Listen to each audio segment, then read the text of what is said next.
And once again, good evening, ladies and gentlemen. My name, as I said, is Cheryl Phillips, and I'm honored to be your MC for this exciting evening. It gives me great pleasure to welcome our special guests at this town hall. First and foremost, the first ever female Prime Minister of Barbados, the Honorable Mia Amor Motley. The Minister of Maritime Affairs and Blue Economy, Mr. Kirk Humphrey. The Honourable Reginald Farley, High Commissioner to Canada. And of course, the Honourable Sonia Marville Carter, Consul General at Toronto. We want to have a special welcome to the Barbados delegation that's here as well. So welcome. And the Minister, William Duguid. He's right here. And he is Minister of Transport. So he's not responsible for the flight being delayed, just so you know. And of course, a warm Bajan welcome to you, the Bajan Diaspora, and friends of Barbados. This is a great turnout. And it looks as if We Gathering 2020 has already started, as we mentioned earlier. So for a show of hands, so that our Prime Minister and the delegates can see, who's going home in 2020? She wants to know if that's all. So I would suggest everybody put their hands up. May 24th was an historical night. The BLP romped home to an unprecedented victory, and Barbados elected again its first ever female Prime Minister. But she is more than that, as you will learn tonight. Tonight, the Bajan Diaspora and Friends of Barbados look forward with anticipation, as you can see from the standing room only crowd, in spending the next couple of hours with you, Madam Prime Minister. So we have told you before how the program is going to unfold, and now we're going to call on our Canon Fields to start us off with a prayer.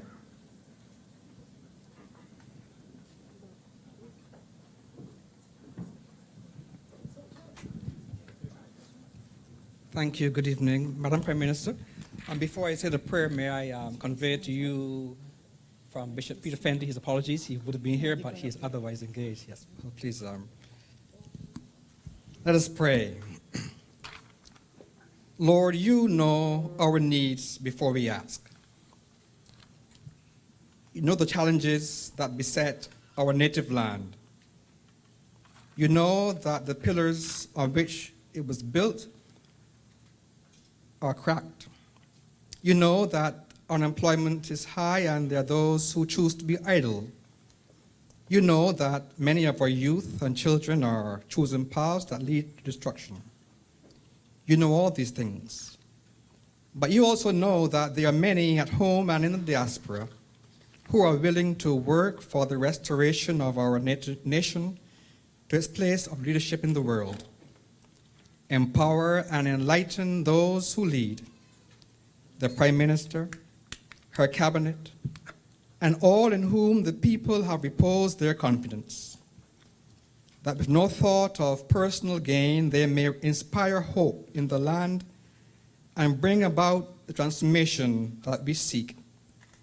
Bless our time together, and grant that we may not only hear what needs to be done, but we leave here strengthened in our commitment to assist in the further development of the land we love, the rock that is our first home, Barbados.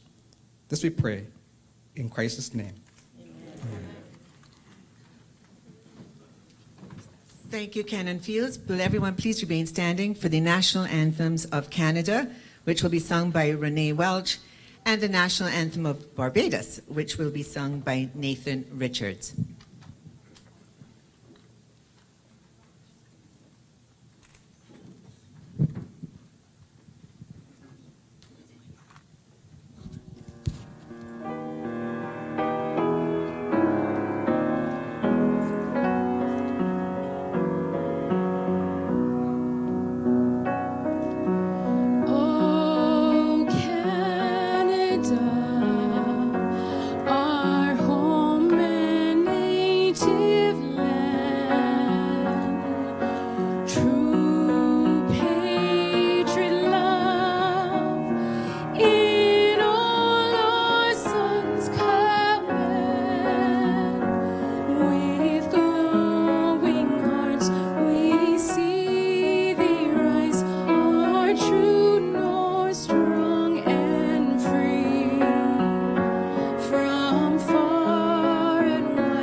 And now please welcome Nathan Richards, who will sing our beloved anthem of Barbados.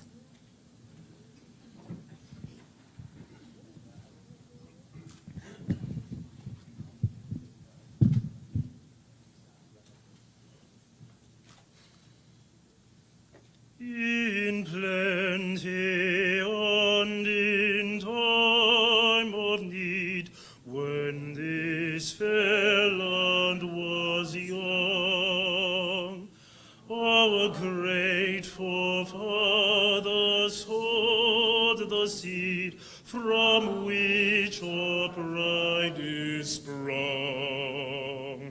A pride that makes no wanton boast of what it has withstood,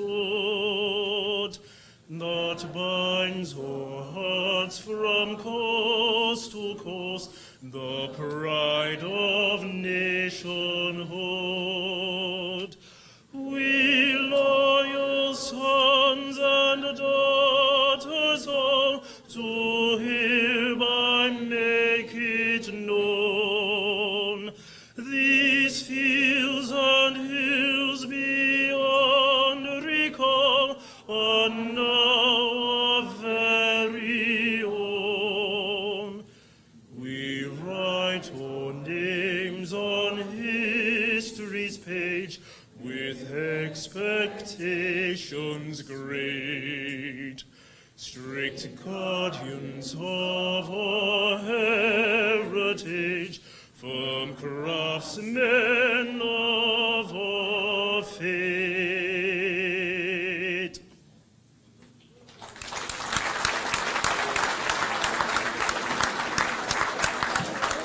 Wow. Thank you, Renee and Nathan. Will everyone now please be seated?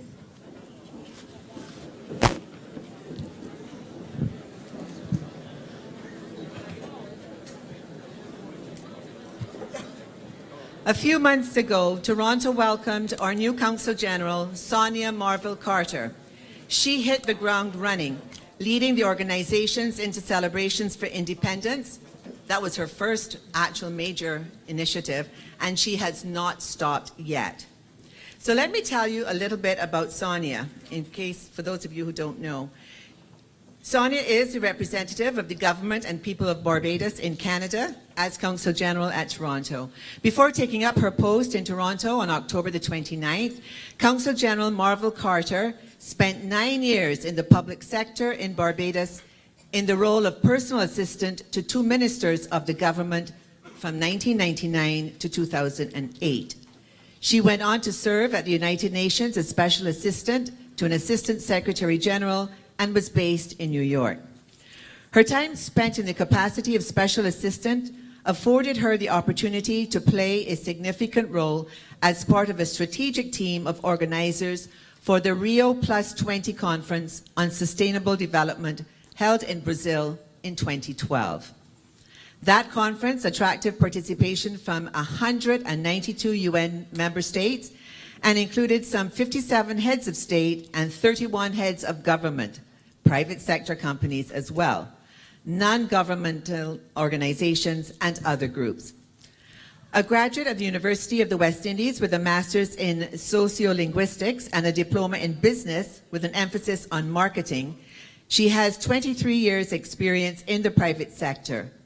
She doesn't look as if she's old enough to have those many years of experience. During those years, Consul General Marvel Carter undertook several significant roles in administration, marketing, human resources, public relations, publishing, sustainable development, and energy. Consul General Marvel Carter held portfolios of managing,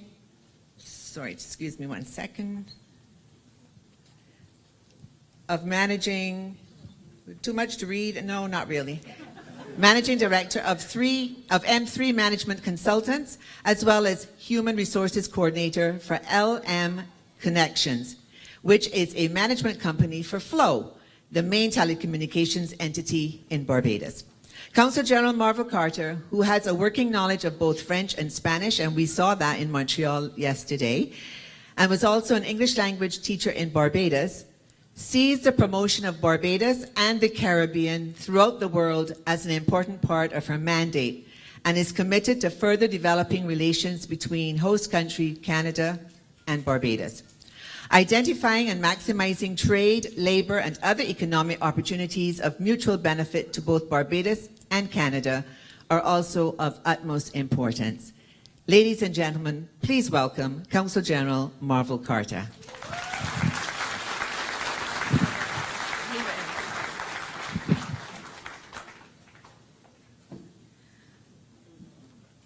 Okay, I need to take off my glasses because I really just want to say, as we say in the Caribbean, look up, people.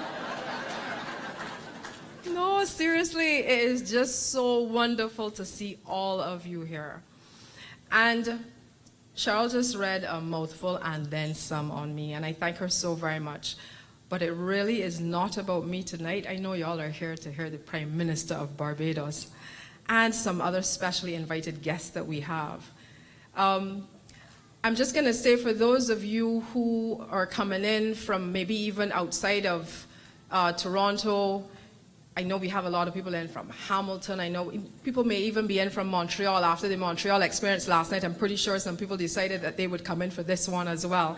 I just want to say that the High Commissioner, Reginald Farley, and I, we are here representing Barbados.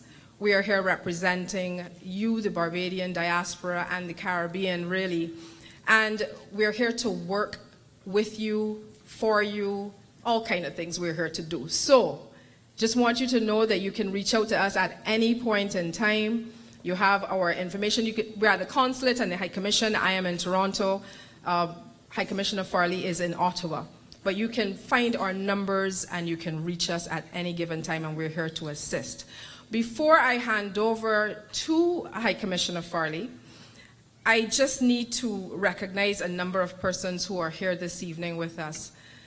There's a delegation that came in with the Prime Minister from Barbados. They're traveling with her, and they are seated mainly here in the front row. If y'all would just stand just a moment, please, just to say hello to the people, to the diaspora. These gentlemen came in, part of the delegation. Thank you. Thank you. And if we talk about Caribbean unity, it's right here. I have every Consul General from the Caribbean represented here. Please stand, ladies and gentlemen, please stand. So we have Haiti, we have Guyana, we have St. Vincent, we have Jamaica, we have Grenada, Dominica, Antigua, St. Lucia, Trinidad, and Cuba. Thank you. Thank you. Thank you very much. There are a number of officials here from the government of Canada. Can all of the mayors, deputy mayors, MPPs, anybody, please stand, all of you representing the government. Please stand, please stand, please stand.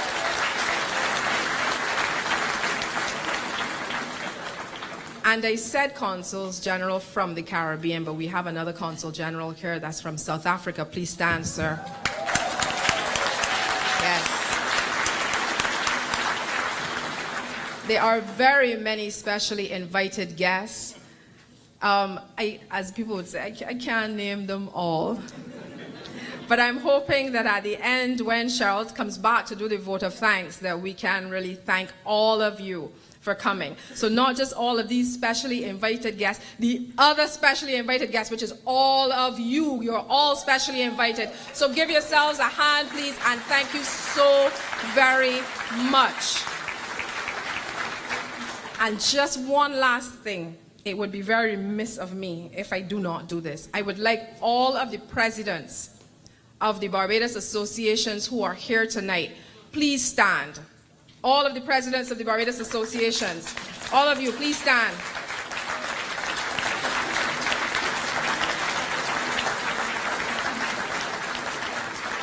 Thank you very much. You've been doing excellent work, you and your team. Your teams are scattered around, and we have a set of young people. I'm not seeing them right now, but I'm hoping that they're somewhere here.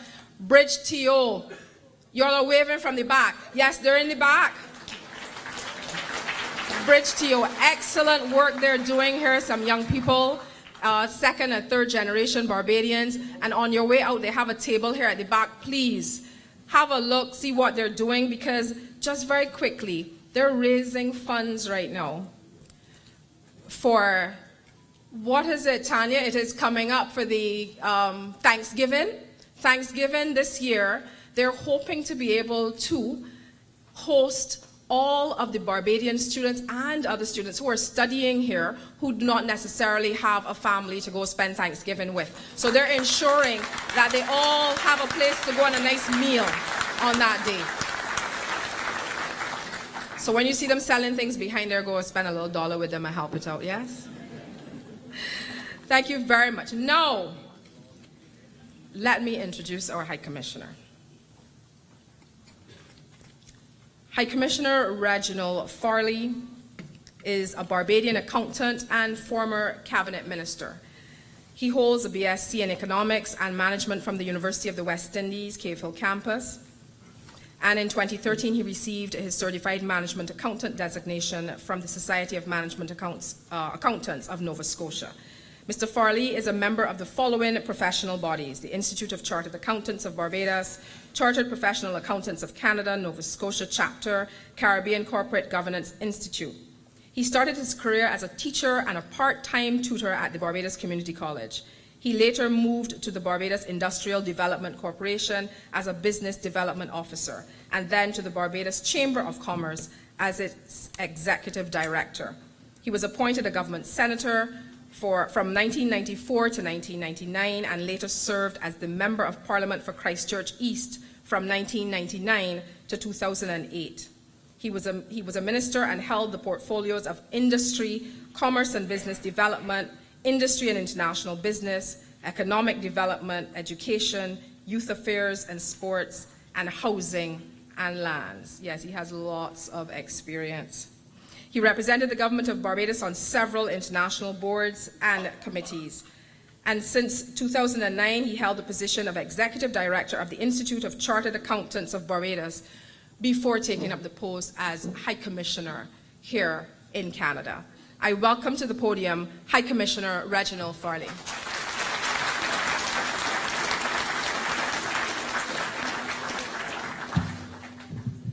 Good evening, everyone. Now, you must forgive me. You know, it says that it takes a village to raise a child.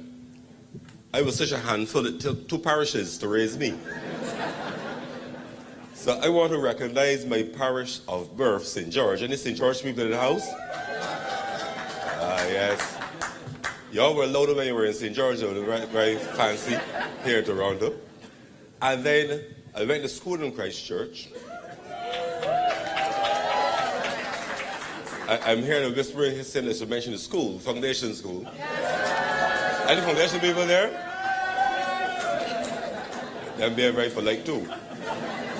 And I was so moved by being raised there, Skeets Bakery, Oystins, and all those good things, that after I got married, I lived in Christ Church, and I represent the Christ Church constituency. So I'm both a Christ Church band and the St. George band. So I'm part of those two parishes, along with all the others.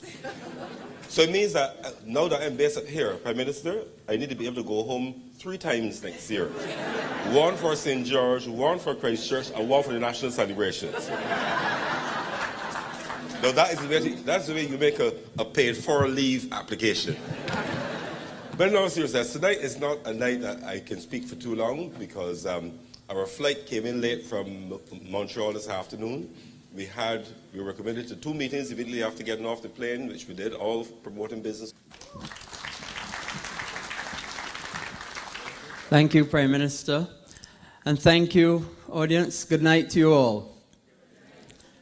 I think, first, I didn't expect to have to speak here tonight, but you know, politicians always have a speech in the back pocket.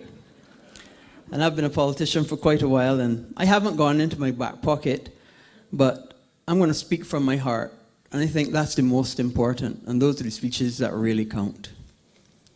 First, I want to say that I'm tremendously happy to be able to serve with the first female Prime Minister of Barbados. She didn't tell you, but we've been friends from the time I was 5 and she was 7.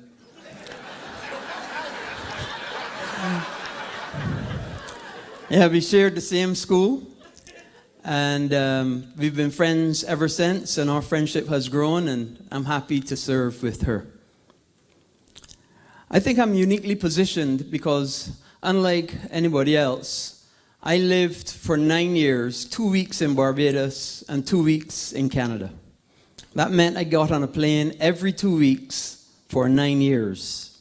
Because my family was living here in Canada, I was practicing as a neurosurgeon in Barbados.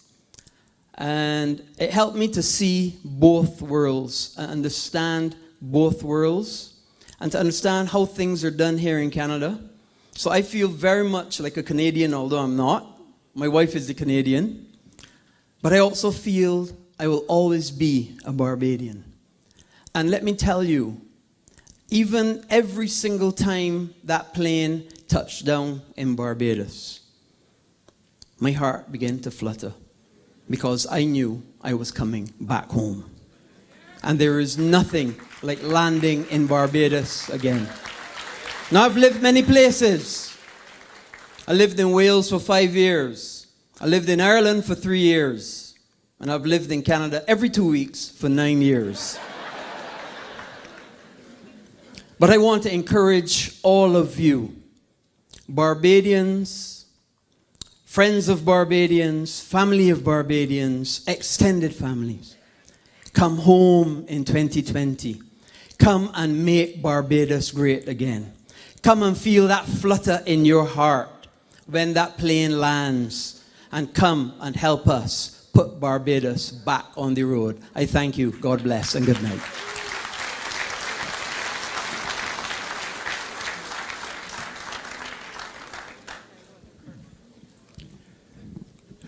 The joy has fallen on me to introduce Kirk Humphrey. That was all part of what I was supposed to do. I've scrapped all the other stuff I was going to do. Talk to you all another time. I'm here, there, not. But it's really, for me, you've heard from William, who is an experienced politician. You like serve together, part of the Christchurch team. And Kirk is one of the new, bright, young, exciting finds. Probably the political find of this generation. And why do I say that?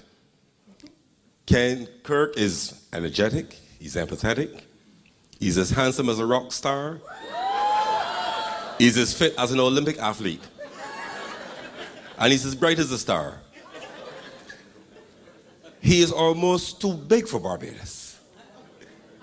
But we have some big stars in this government. And Kirk Humphrey is one. Now I'm really, as you can see, I'm gushing all over Kirk. But Kirk represents Barbados.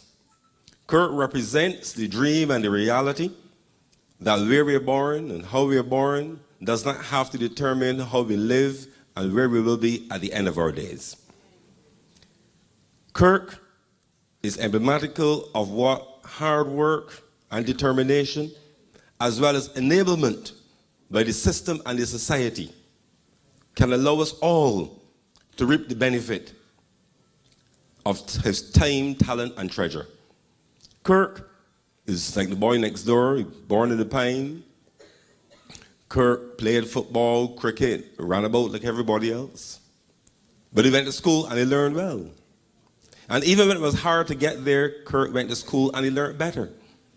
And when he had finished school, he went on to university. Then, luckily for him, it wasn't in the last 10 years, so it was free.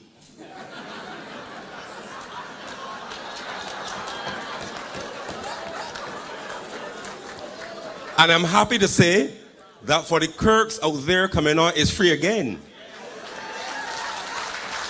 So they can dream.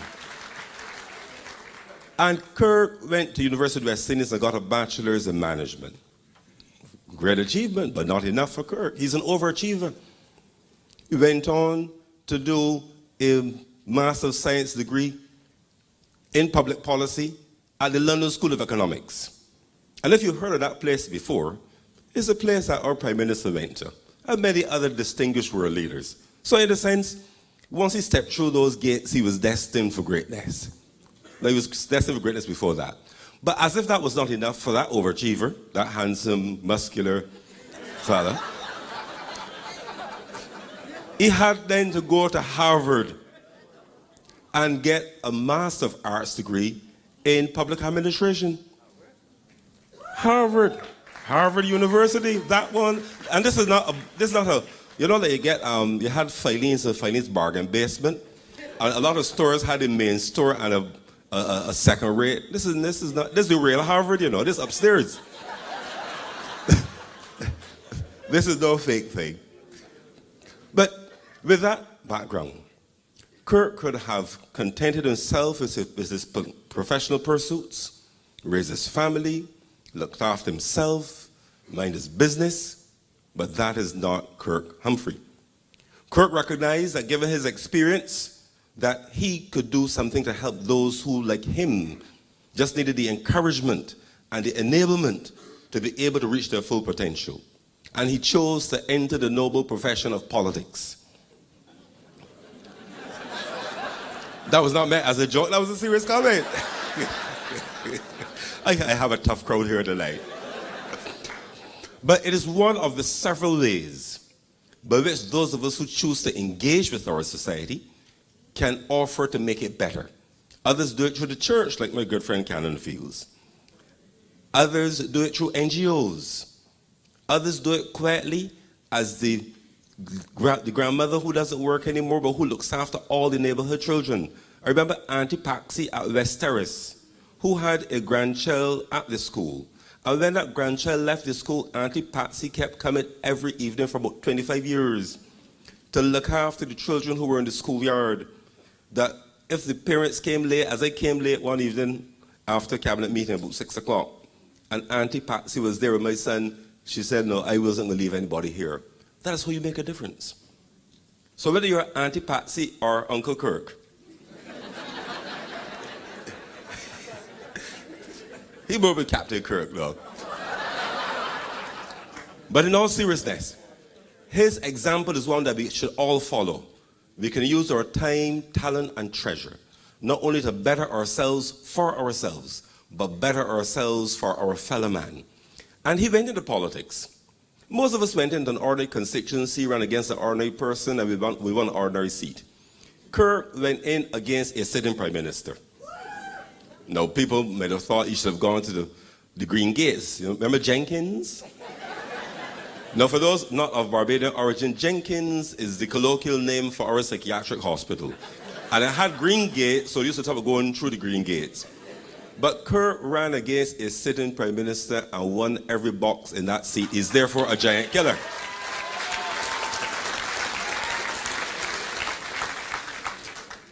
So all that little tidbits about Kirk Humphrey is to say to you that in this government that is doing its best to turn things around, the people of quality, the people of talent, the people of local experience, international experience. Kirk has worked for the government of Barbados. He's worked for the government of Canada in his High Commission in Barbados. And we are so happy that Kirk Humphrey is the Minister of Maritime Affairs and the first ever in the Commonwealth Caribbean Minister of the Blue Economy. Ladies and gentlemen, our rock star, our superstar, Mr. Kirk Humphrey.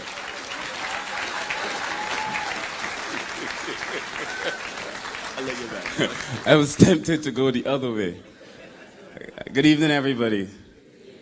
Prime Minister, last night I said Prime Minister and distinguish everybody else, so I feel the same here because we're all Barbadians by birth, descent, by choice. It's just a privilege to be in this room. You know, I was in a room similar to this a few years ago when I was a student in London, in Brixton. And at that time, Prime Minister Arthur had come to address the Barbadian diaspora in London. But it wasn't a room quite as big as this. And it surely wasn't a room as full as this. Nor was there the energy as high as this. So while I was in a room similar to this, in many, many ways, this is a different kind of room. You are a beautiful, beautiful crowd, I must tell you.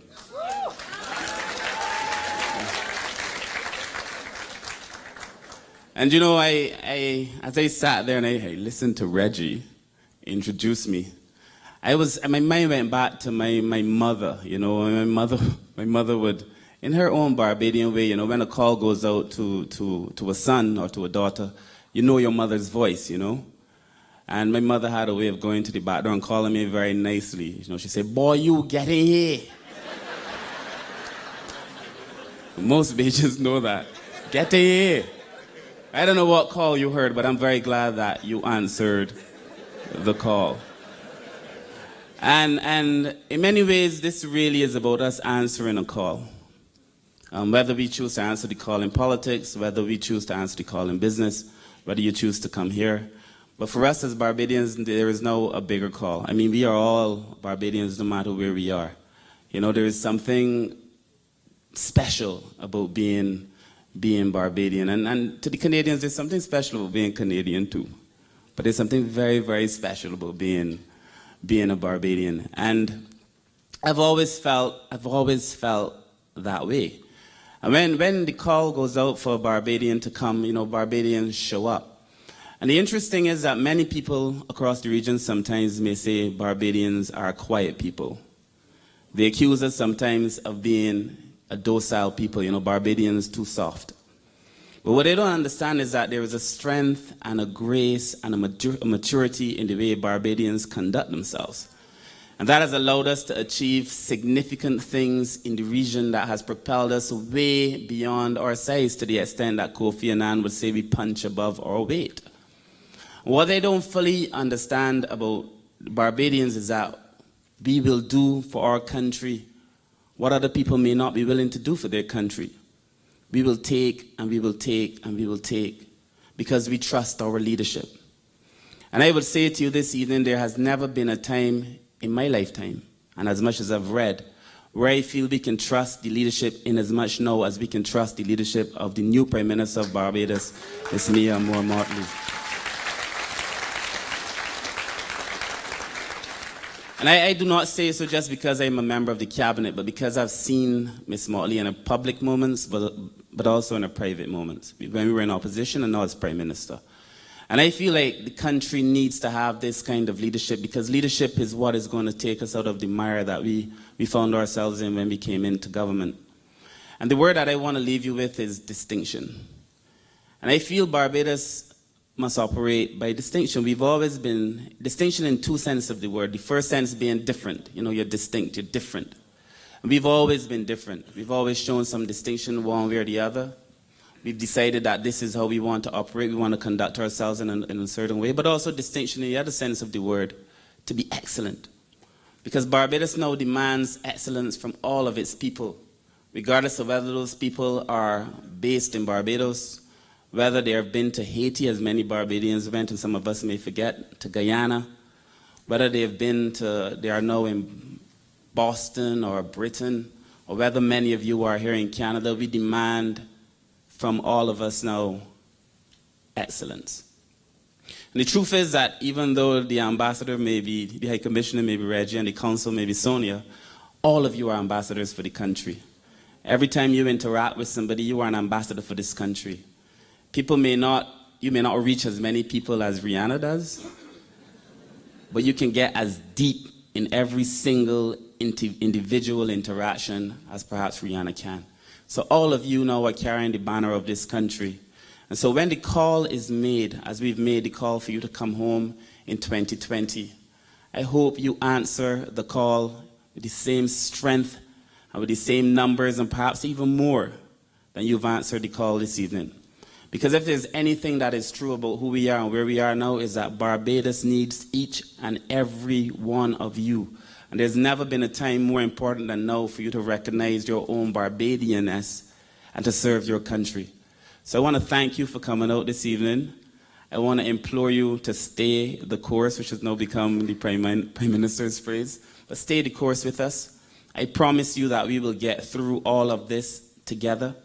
I want to thank all the Canadian people who are here. Canada really is a lovely country. I worked there for the government of Canada for 5 years, and there's so much that I believe that we can learn from the government of Canada in relation to the way they've treated to gender issues, in relation to the way they've treated to governance, because bad governance is the reason Barbados finds itself in the position Barbados is now in, and good governance will get us out.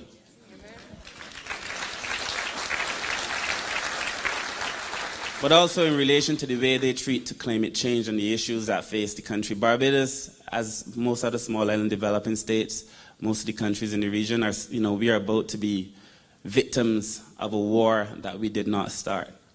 We will suffer the consequences of a fight. We ain't pick on nobody, but we will suffer the consequences of it. And Canada has led the fight in many ways on climate change, and I want to thank the Canadians. But all of us now have a role to play. We only have one Barbados, and it is our solemn duty to protect it. So thank you all very much.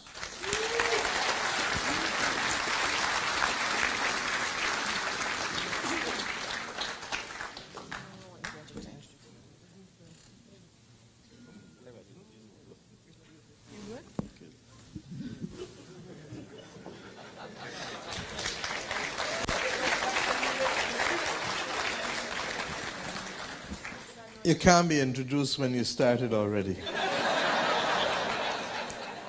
And you can't go back into the dark when the light is upon us. And it is at this point that I've therefore come to speak with you and to you, to have a conversation that hopefully will allow us to embark on a journey together. A year ago we asked the Barbadian people in the run-up to the election. We have only been in government just about 10 months. But in the run-up to the election, we had a long conversation about building the best Barbados that we could together. Because Kirk said that he was confident that I could lead the country back to that point. I may be able to lead you, but I can't carry the country. It's Barbadians and friends of Barbados who will carry the country with me back to that point. And I've therefore come to Toronto, as I did to Montreal last night, with a simple message and a simple request, that I need you to be active citizens of your country, that you may not be on a rock of 166 square miles, but we've already learned that 166 square miles does not constitute Barbados. That's why I have a Minister of Maritime Affairs and Blue Economy, because the maritime area for which he's responsible is 400 times the rock on which you were born or lived. And in the same way that we have expanded the jurisdiction of the country to constitute that space, the population of the country in a world where technology has made size and geography irrelevant means that we redefine the concept of diaspora to begin to talk about the concept of active citizenship, from wherever you are on this earth. And that active citizenship is not just simply a legal construct. It is a construct born first and foremost by your DNA, by who you are, by your navel string. And ironically, that sense of Barbadianness is a very strong, strong sense that has made so many Barbadians proud to call themselves from and of Barbados, irrespective of where they've gone on this earth. In Canada, you have taken some of our best. I regret that I've come to Canada at a time when Tom Clark is no longer alive. Tom stayed by me the first time I was in opposition and would stay by me when he would come home.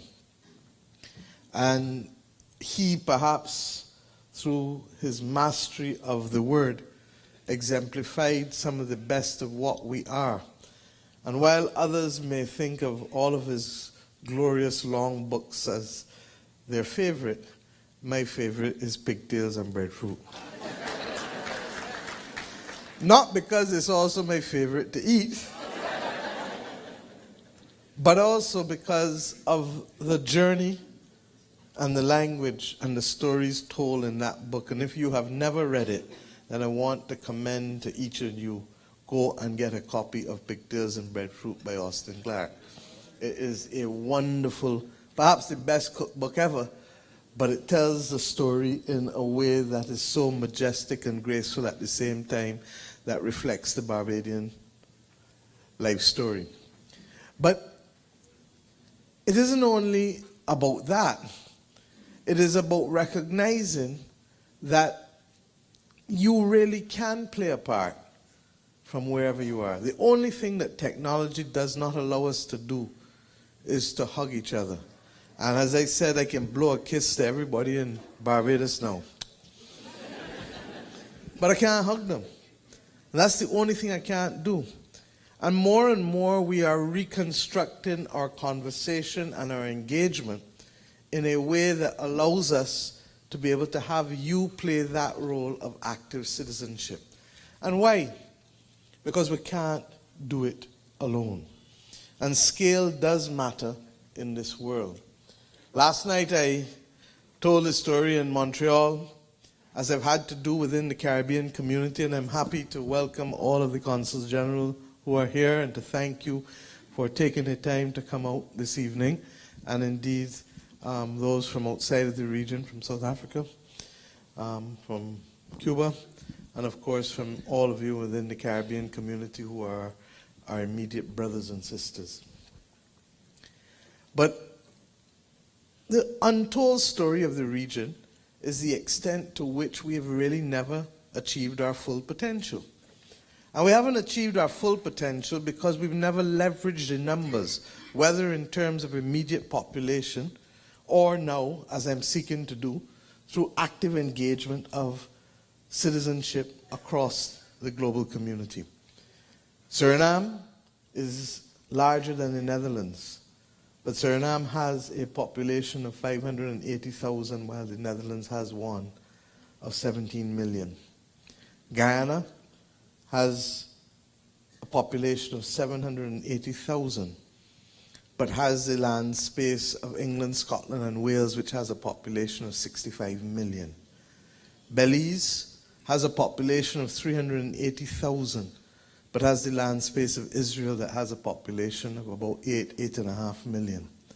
Barbados has a population of just under 300,000 on 430 square kilometers. Singapore is 670 square kilometers, with 20% of Singapore's space having been reclaimed in the last few decades, 2 decades, 3 decades. 20%. But Singapore's population is 15 times that of Barbados, in excess of 5 million. Now, we don't need to go to millions, but we do need to start to ask ourselves whether we have sufficient people driving growth, economic development, the balanced society that we need to have. And against that background, We continue to have the discussion with the CARICOM single market and single economy, which is intended to bridge some of the gap with respect to the lack of population size and the lack of economic drivers within our community. But that's only part of the story. And while the way that has been recommended by a previous cabinet minister may be more enjoyable, it takes too long to get there in terms of population size, because we'd have to wait another 20, 25 years for persons to play the role of active citizens. But you have the ability to help us in that equation.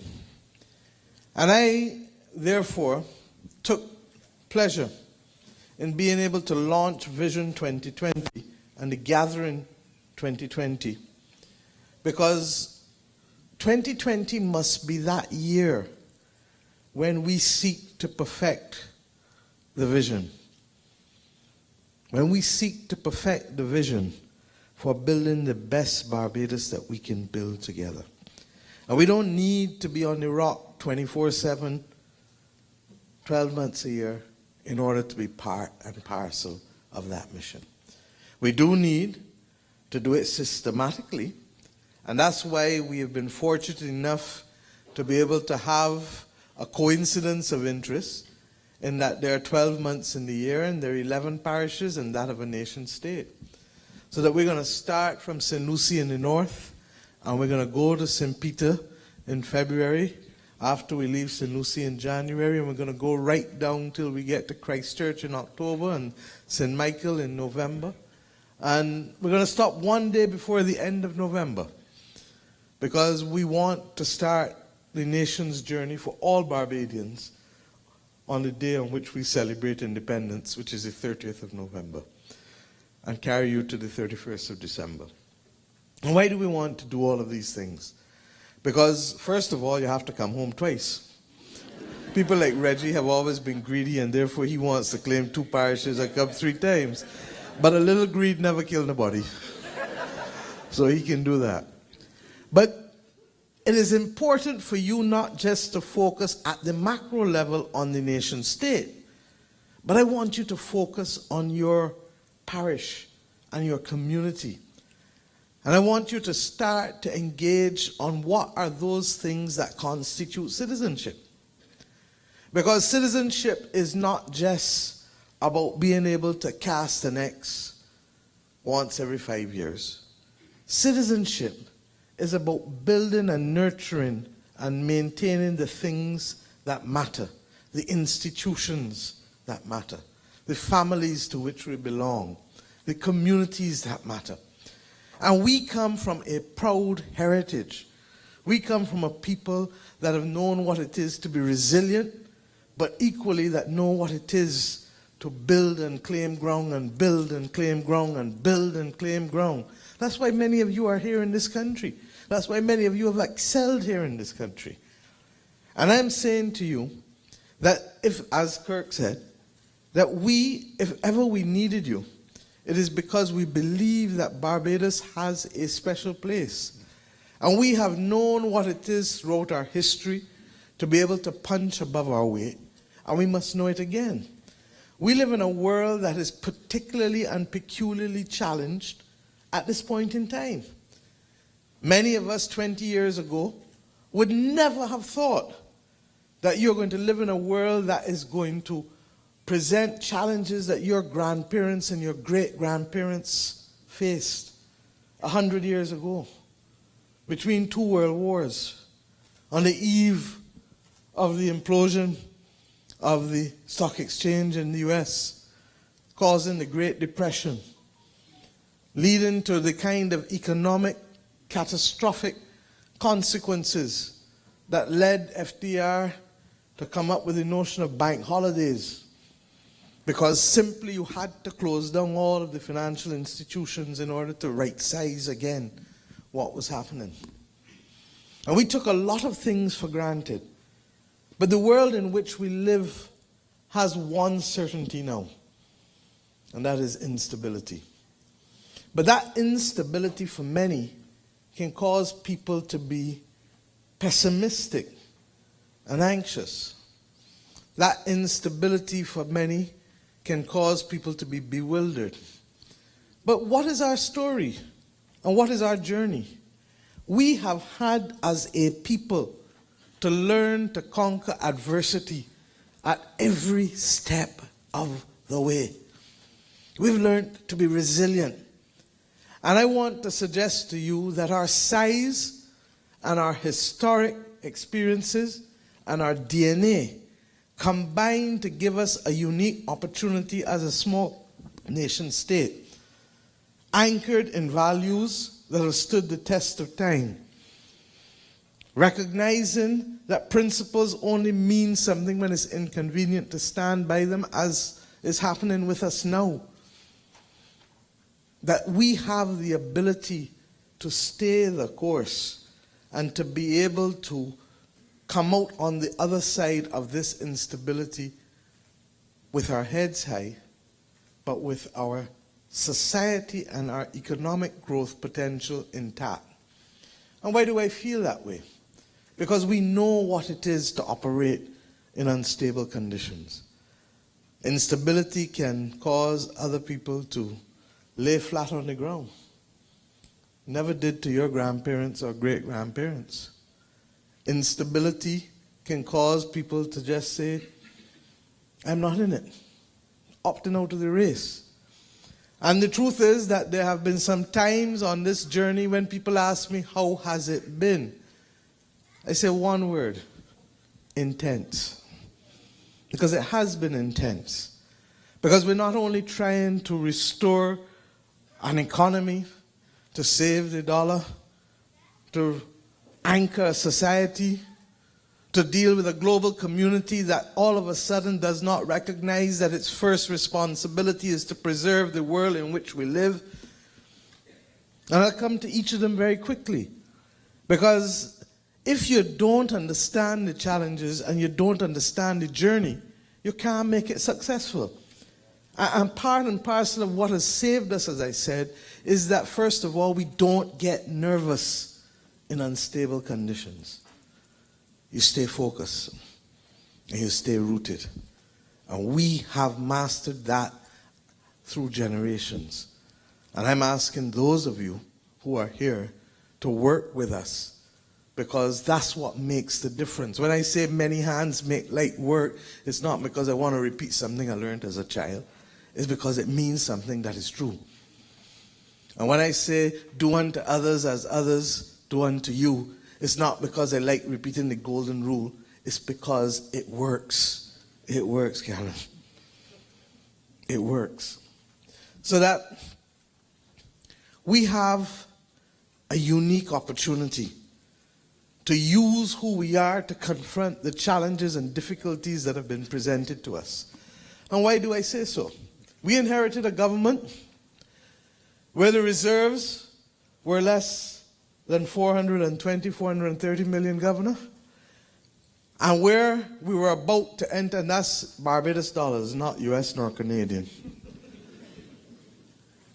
And we were about to enter the hurricane season, and we were facing rising oil prices. And within less than a week of coming to government, we made a call to Madame Lagarde. In fact, she was in Canada when I spoke to her for the very first time. On the very first Thursday afternoon, evening, 7 o'clock after Cabinet, when I indicated to her that we would be approaching the International Monetary Fund the next day, and also announcing the suspension of our debt payments. Why? Because Barbados had become the third most indebted country in the entire world, with only Greece and Japan with a higher debt to GDP ratio than we had. 10 months later, we are by no means out of everything, but we have done a number of things that have carried us far from that space. And those things...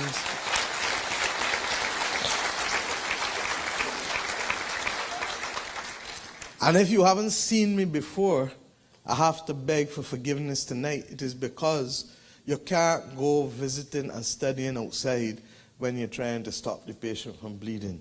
You can't operate on the patient if the patient is bleeding. And what we've been able to do, our reserves today as we speak stand at 1.1 billion roughly, $1,100,000,000 roughly, from the just over $400 million that we inherited it at the end of May. Our debt to GDP after our domestic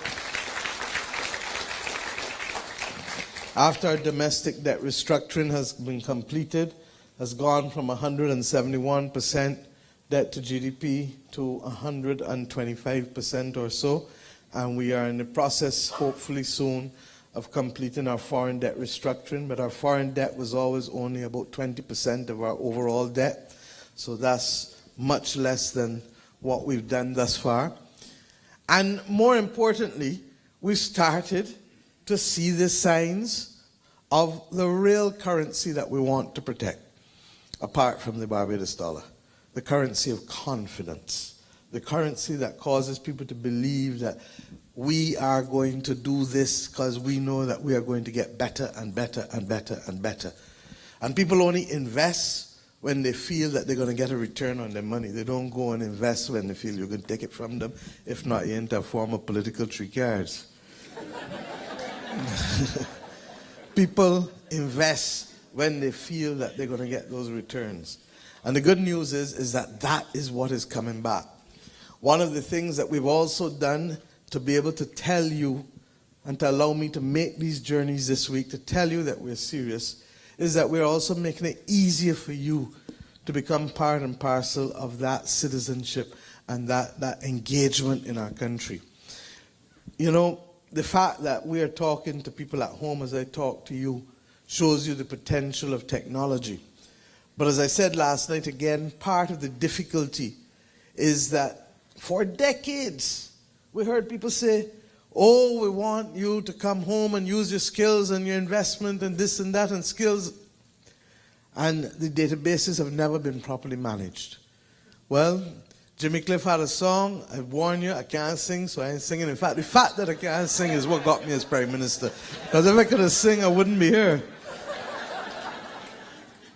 But he had a song called You Can Get It If You Really Want. You know it? I wish you could sing it for me.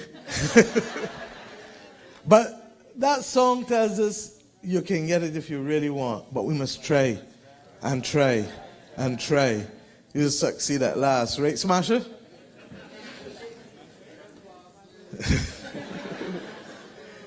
So that we're going to try one more time, because we need to be able to do some data mining and to manage, because citizenship only means something if I know who you are, where you are, and what you can offer. We got to get it right this time. And I believe that in getting it right, it's not just about your experience, it's not just about your training, it's also about your interest and your passion. Because passion is what carries people. Passion is what causes you to dig down deeper. Passion is what says you, I'm going to do this even if it hurt him. And we need to know what are those things that will cause you to want to do it. We also need to be able to better manage how we deal with the third sector and charitable donations. And that's why I've appointed Colin Jordan as Minister of Labour in the third sector. Because what we found over the years is that a group in Toronto doing the same thing as a group in New York, doing the same thing as a group out of Miami, are all going for the same, can't work. We need to better coordinate how and where we help. And by bringing home people parish by parish by parish and gathering 2020, we're able to go down deeper with greater granularity and to be able to make sure that people can make that defining difference to their primary school, to their church, to their community, to the homecomings in their family, to make those connections work, to be able to add value, to add to the advocacy of the key issues. And we need to do all of these things while at the same time making sure that we can manage and keep proper records as to what is happening so that we have a third sector that is truly adding value. You know, one of the quiet stories of the last 15 years has been the extent to which the charitable sector in Barbados has made a defining difference to the kinds of social institutions that we have. That at the very time that the country couldn't afford to support it, luckily we were able to have a range of people who wanted to add value through the building of different institutions or fixing up children's homes, or building institutions for the differently able, that have made it possible for kids and those not as privileged to be able to live good lives in a good society. We want to build a good society even as we strengthen our economy, because at the end of the day, we will be judged by the quality of our life and the quality of our engagement, and not just simply by the size of our dollar or the size of our economic growth, because that is who we are as Barbadian people. Values do matter. And that's why, in spite of the fact that it was Errol Barrow who said to us, friends of all, satellites of none, our foreign policy has remained constantly resolute in that vein, because what he captured was not a tagline, but what he captured was the spirit of a people and the commitment of a people to believe in things such as social justice and fairness, and to also believe that every Barbadian can be empowered and can empower themselves through education and through treating people properly. That's who we are as a people, and that's who we will continue to be. But it's not going to happen by accident. We have to nurture it, we have to preserve it, but above all else, we have to pass it on to our young people and to our children.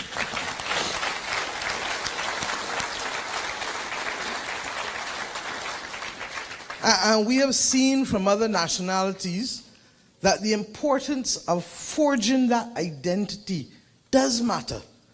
There are people who walk with their gods, there are people who walk with their passion, there are people who walk with their identity all across this globe. And we must do the same wherever we are and however we find ourselves. Because being Barbadian is a special, special thing. And you can almost tell, they say that anytime you see somebody holding a glass and shaking it, you know there's a Bajan. A lie?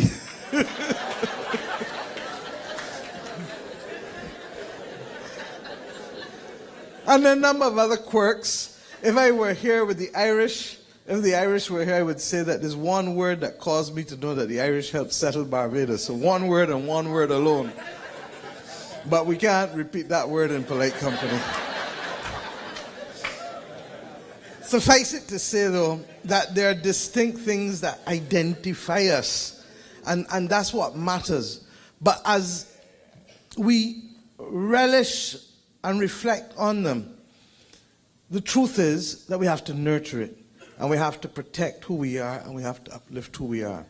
So that active citizenship isn't only, however, about charitable donations, isn't only about you being able to come home and be able to sell your services, because you may be able to help us with banking, financial services, and healthcare. We have a shortage of nurses. And whether we like it or not, there will always be a need for nurses in this world, because no amount of artificial intelligence or machine learning is going to replace nurses that need to care and to be able to show other human beings that empathetic spirit. And we've taken the decision that these are areas that we want to significantly expand, because we want to produce global citizens. You are, in fact, a global citizen. And as I said, we don't have a problem with dual citizenship. So you can live here, but you can be active Bajan citizens and active Canadian citizens. And I'm sure that Mr. Trudeau and others in the government won't have a problem with it either. But we need to produce global citizens. There is no country in the world that's going to say no to Rihanna. There's no country in the world that would have said no to Gary Sobers, because they represent excellence. And that's what Kirk meant when he talked about distinction. And there are areas in which the practice of excellence, in conjunction with the areas of need, come together. Sportsmen, artists, nurses, teachers, don't get tired. There is a shortage of good teachers across the world. And we have to be able, therefore, to work out how best do we play that role in terms of what we do. And we feel that we can work with our citizens wherever they are on this earth to be able to provide those skill sets, because at the end of the day, you're not just global citizens, You're global citizens anchored by Barbadian values. And that's what makes you special.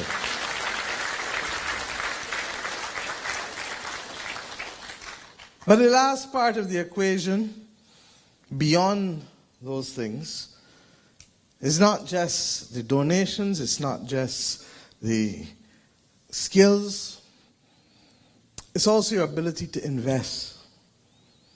And in the budget 2 weeks ago, we announced that as of the 1st of July, we will allow Barbadians to hold foreign currency accounts within Barbados.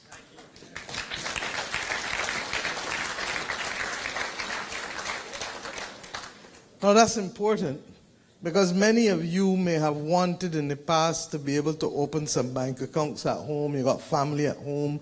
You weren't sure last night. And the gentleman told me, he said he wondered if it's a one-way street or is it a two-way street? Yeah, I said, my man, the street is two-way and it's highway too. So come.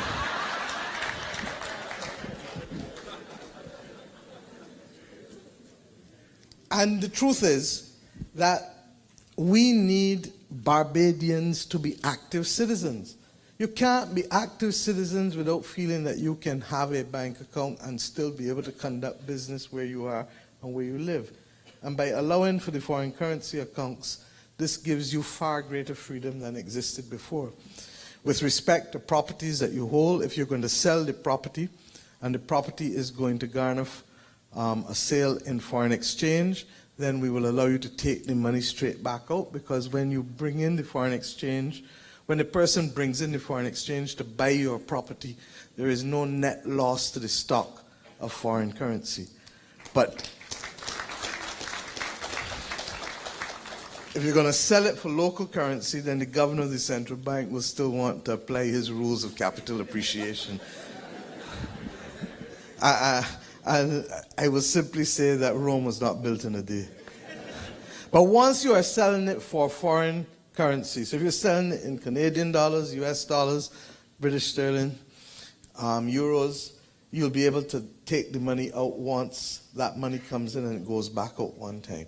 Now, this is a big game changer for us, we believe, because it really does allow the average Barbadian to feel as though they can literally help rebuild their country. And we have a separate framework apart from that that will hopefully allow us to be able to better use savings and the liquidity in the country to build the productive sectors of Barbados. Why am I saying this? We want to launch a unit trust corporation. Our credit unions have done wonderfully well, but we believe that they can even do better if we create the opportunities for them to appropriately invest in things that are going to be made available to the country for investment. We have set ourselves a target to be fossil fuel free by 2030, at best or at worst, carbon neutral. Now, in order for that to work, you're going to need to be able to build out the capacity in renewable energy, whether in wind, whether in solar photovoltaic, whether in biogas, whatever it is. But the opportunities for investment cannot only be for persons who come from far and over and who have no navel string buried as you do, or who are not Barbadian by descent, by marriage, or by choice, as I like to say. And in fact, it was in this city that I first coined that phrase in 2007 at the Barbados Calendar Ball. And that tells you how long ago I've been thinking about the redefinition of diaspora and having that conversation here in Toronto. The truth is that we, therefore, will need to be able to attract investment into the renewable energy sector and to be able to, don't worry, there's somebody who won't call us too. And the renewable energy sector, the government of Barbados, the cabinet of Barbados a few weeks ago took decisions with respect to medical cannabis that will see a medical cannabis framework come up.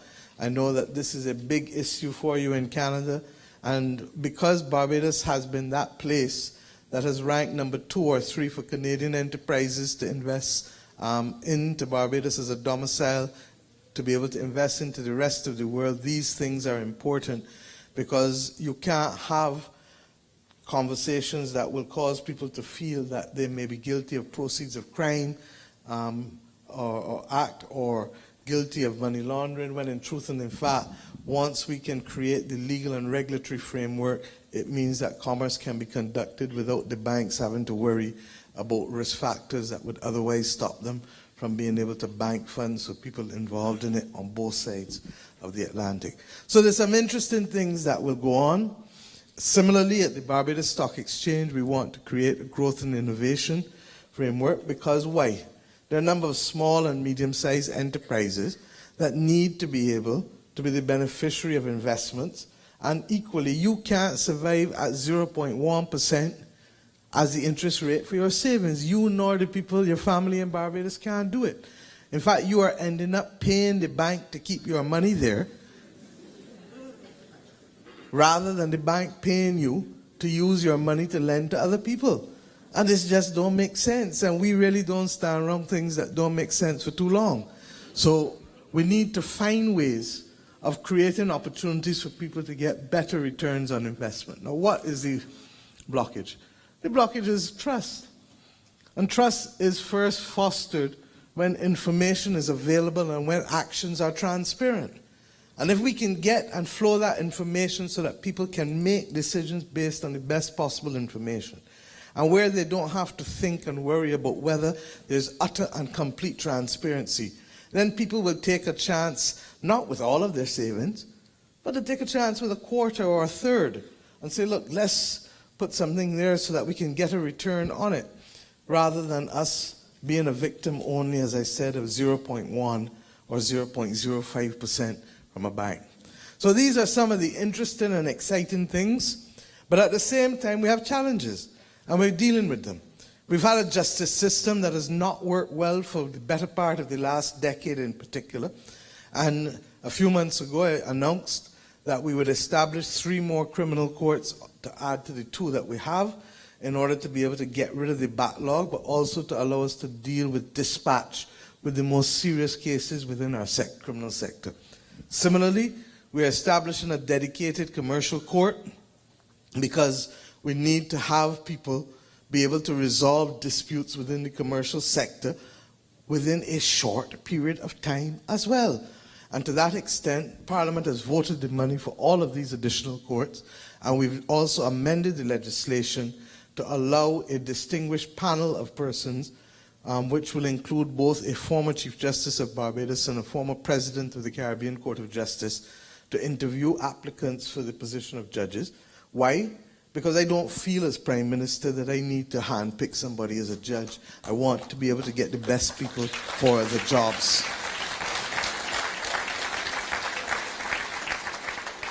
We've made a number of other institutional changes to be able to strengthen our institutions, because if you don't have strong institutions in a society, then anything can play and any number will play. And we cannot afford, especially in a small society, to allow anything that resembles brute force or might dominating. That may be the direction in which the global community wants to go now, but it will also correct itself at some point in the future.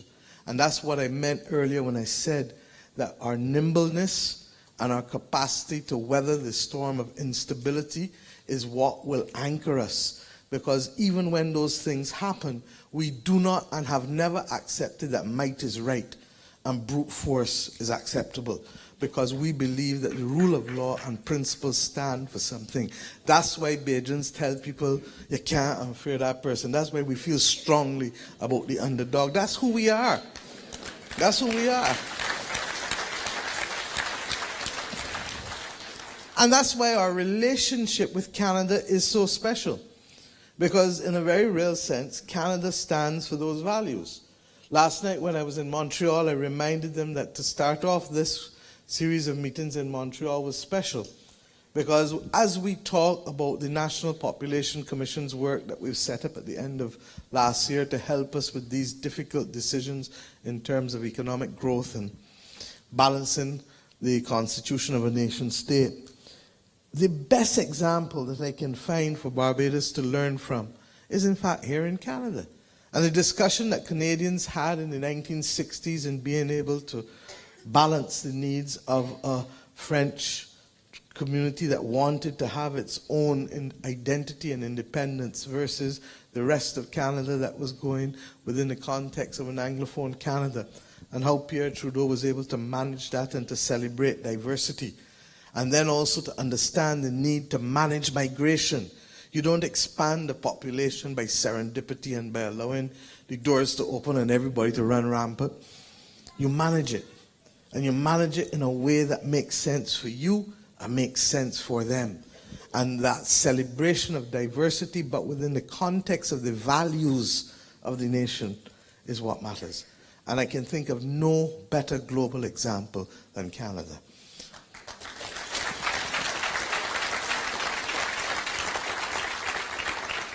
But we go further, and I can finish up soon to give you a chance to ask some questions, because this is as much about me hearing you as anything else. But we have before us an opportunity to be able to celebrate that which has bound our two countries together. You know, next year as we celebrate, we're gathering. CIBC will be one of those that will have to come home for we gathering, because next year represents 100 years that CIBC was in Barbados. 100 years. Similarly, it's not the first bank, because Royal Bank of Canada was there from 1911, and they will mark 109 years with Royal Bank of Canada in Barbados. And we have a Barbadian who has done very well and is there with them at the very top.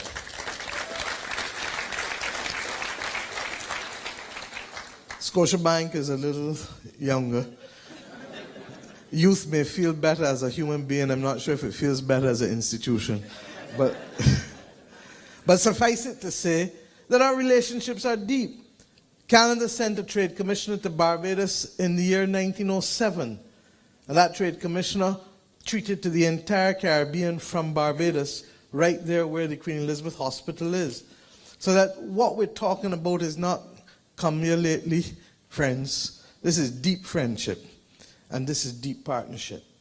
And at different points in our history, Canada has been there for us when it has mattered. In the construction of the Grantley Adams Airport initially in the 1970s, Canada was there for Barbados and allowed us to be able to develop that critical infrastructure to allow us to open up to the rest of the world in the way in which we have.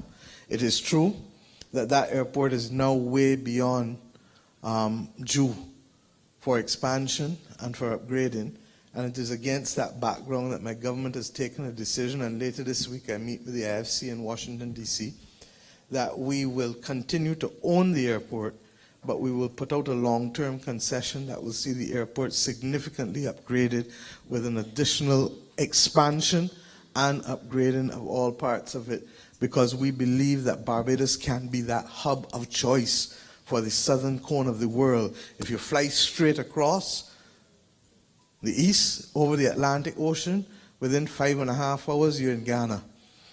Almost the same time that it takes to come to Canada.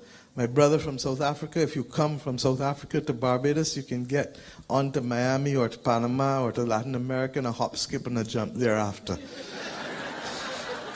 It's a wonderful hub. But the bottom line is that we have to have a global destiny. But it's nothing new for us, because the modern settlement of Barbados, the post-1625 settlement, and I say that because we accept that there were people living in Barbados long before our archaeological sites show us that we had all of the movement within the Americas of the Indians living. But our post-17th century settlement has always had Barbados as a global hub. It is true, the circumstances and the conditions under which it happened were repugnant. It is also true that yesterday represented for us 203 years since the Bussa Revolt, so that we understand the pain of those things. But when you're 53 years old, You have to be able to have difficult discussions. And difficult discussions can be had without the destruction of the relationships or the people. And part and parcel of what we have now to recognize is that Barbados must embrace its global destiny, but forever anchor it with Barbadian values and roots. And that's what this conversation in Toronto, in Montreal, in Washington, D.C. is going to be about this week. We cannot do it alone. We cannot do it alone.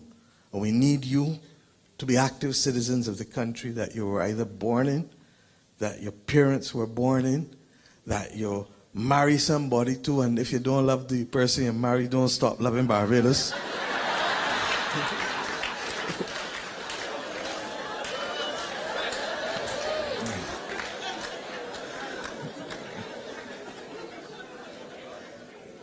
Or simply that you are a Bajan by choice.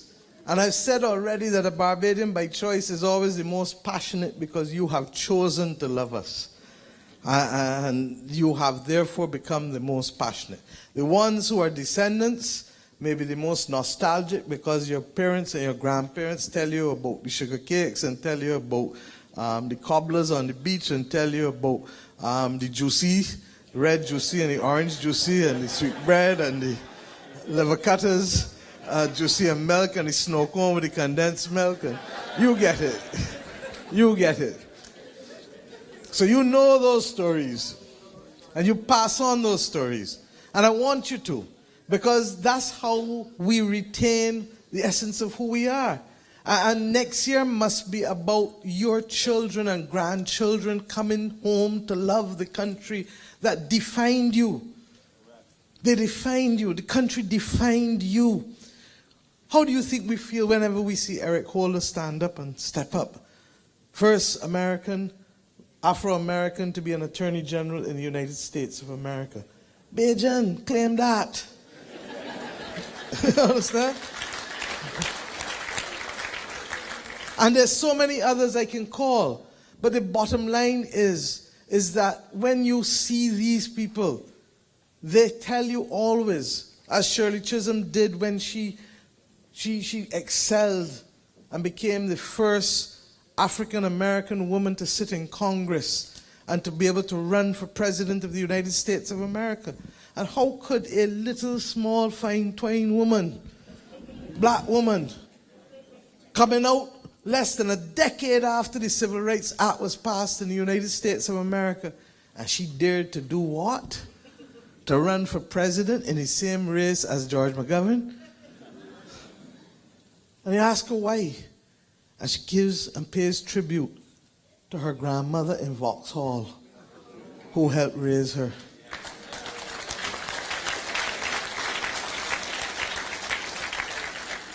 So when I say to you that we are a proud people with a proud legacy, believe you me, you know it and I know it. And we don't have to boast about it to all the world, but for those who are visiting, forgive us because this is a group of Bajans. But we need to remember it because it allows us to remember what is at stake and what we're fighting for. I'm comfortable and confident that our country is passing all of the right road signals, road signs, all, everyone. But I'm also conscious that you don't ever stop until you reach that point of safety and destination. We're at the point now where growth matters, where expansion matters, where investment matters, where stability of our society matters, and we're at the point now where we believe that you can make that definable difference. And I've come, therefore, I ain't send a message, I ain't write nothing, I've come to you to say to you that your country needs you to be active citizens of the great land that it is.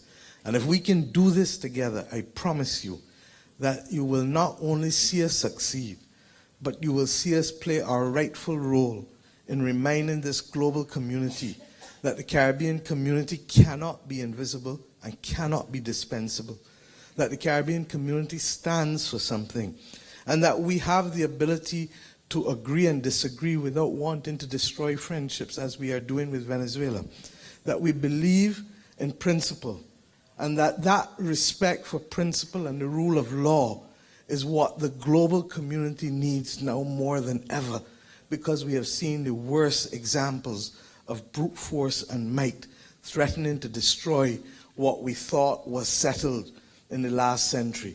And similarly, that it is needed now more than ever, because this battle is not about those of us in here who might or might not live a decade or 2 or 3, but it is about our children and grandchildren and great-grandchildren who will not know what it is like to live in a world that is stable because of the environmental madness that is likely to take place in the course of this next century. There is a slide that keeps me awake all the time. And that slide reminds me that however much I am Prime Minister of Barbados, I am Prime Minister of one of the 200 countries of the world that has a moral duty to stand up and be counted. And that slide relates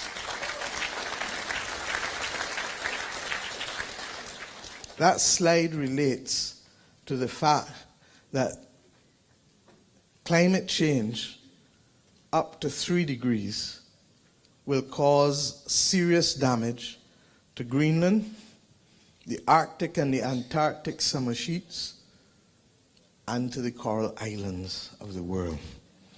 It is unacceptable. Paris met a couple years ago at Paris, and they determined that 2 degrees was to be the aspiration by which we would limit the increase in temperature during the course of this century. But the reality is that 2 degrees is too much for us to carry as small islands. And the coastal economies that we know will be destroyed at 2 degrees by the end of the next century. And don't tell me that the end of the next century is too far away, because 100 years ago this year, I had a grandfather who left the States, having gone to study at Howard, and decided he didn't want to do law, and became a photographer instead, and came back to Barbados and opened his first photographic studio, first professional photographic studio. He was my grandfather 100 years ago. Your grandchildren, 100 years from now, will be the ones who will be affected by a world that's going to fight for basic commodities like water, like food, and like a stable place to live in if we don't correct the madness. We have said in the Caribbean, through UE and through other things together, as a community together, that 1.5 to stay alive. Beyond 1.5 degrees, we start to have serious consequences for our island states in particular. And it is a movement that has to be spawned now, not of Bajans, not of Antiguans, not of Guyanese, not of Cubans, not of CARICOM people, not of South Africans. It is a global movement. And that is why all of us who have the power of voice and the dignity of agency have to stand up and be counted, because the global community in which we live must take responsibility for the world in which we live. You can choose to do it a la Michael Jackson in his songs. You can choose to do it through Greenpeace. You can choose to do it through protection of our seas. I don't care how you choose to do it. But if we don't start to shift the debate on what is moral, to include that which is the protection of the earth in which we live, then I fear that the most natural extension of your family, your grandchildren, will have to live in circumstances that you have contributed to by your silence and by your inaction. Barbados will not stand by and be part of that silently. We will play our role to spawn a global community.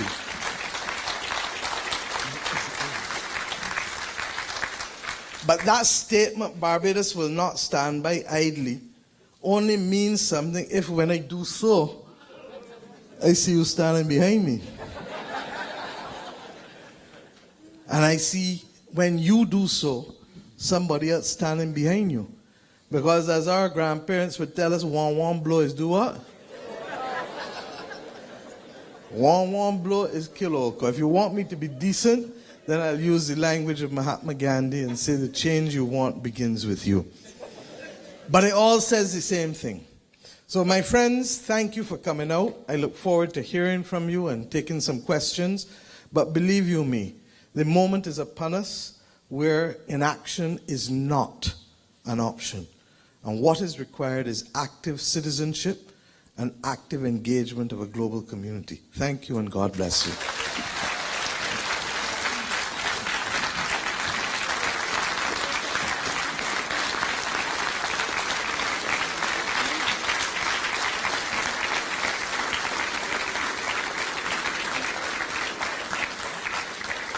Wow. That's all I can say right now. Wow. Thank you so very much, Prime Minister. We'll move on now to the Q&A session. You will see there are microphones. There are 2 microphones in the aisles. What I would like you to do is anybody who wants to ask a question, you need to come to the microphone.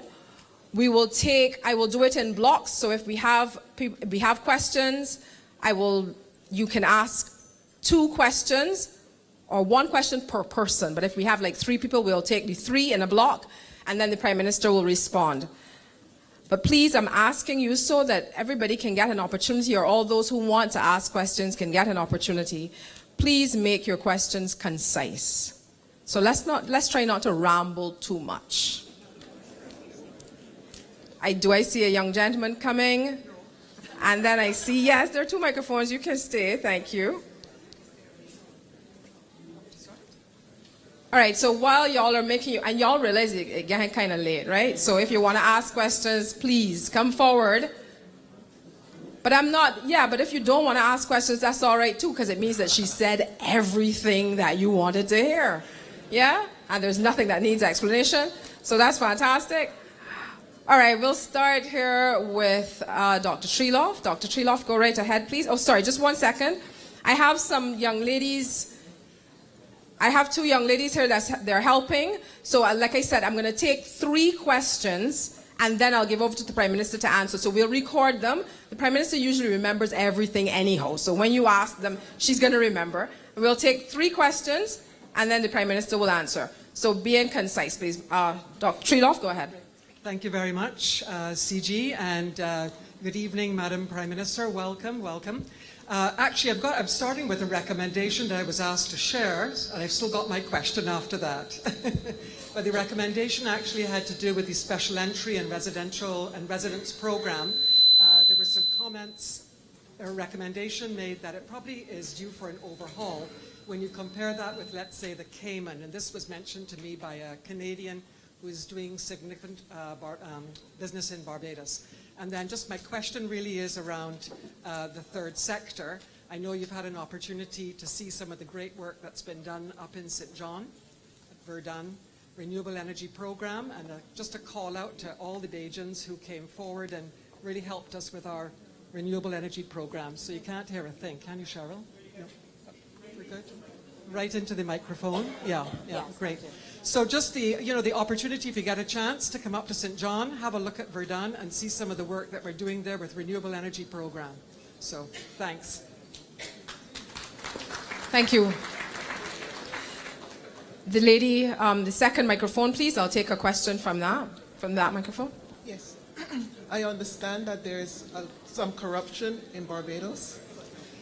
And I would like to know if there's a task force to address this.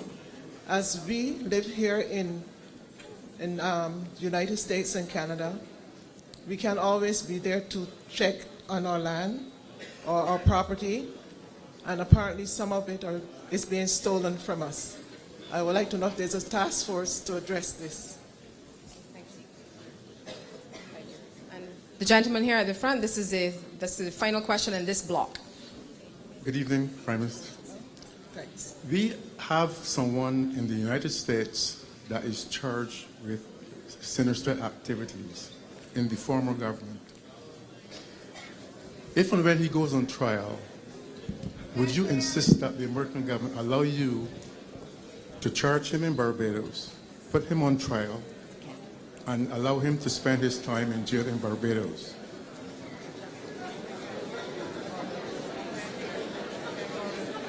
Yeah. Okay, that's the third one. Thank you very much. The Prime Minister will answer these first 3 questions, and then we'll take 3 more. Thank you.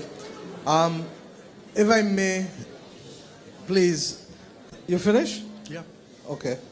The first question, with respect to the special entry and residence permit, yes, we are aware that the current legislative framework that we have needs upgrading. If I may say, can't see you, Dr. Trudeau. If I may say so, Barbadians, our government does not support the sale of citizenship, but we do accept, like Canada, that we need to have a proper framework for managed migration and where people can add substantive value. And to that extent, we feel that the current legislative arrangements are not adequate. Those were passed a few years ago. I do have some people looking at them, and I would anticipate that at some point within the next year, we will be making changes to that framework.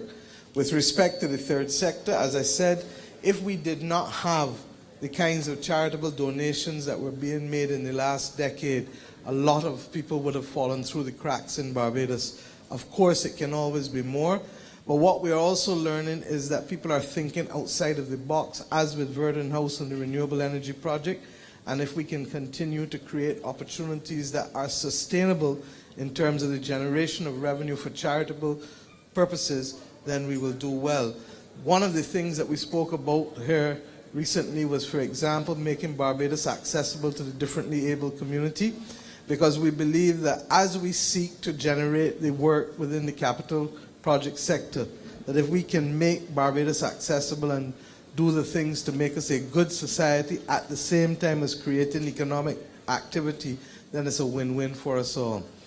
With respect to the question of corruption, I think the question was more aimed, and both questions really address corruption in different sides of the spectrum. One was more aimed, I think, at the efficiency of the services being rendered by persons who you hire in Barbados.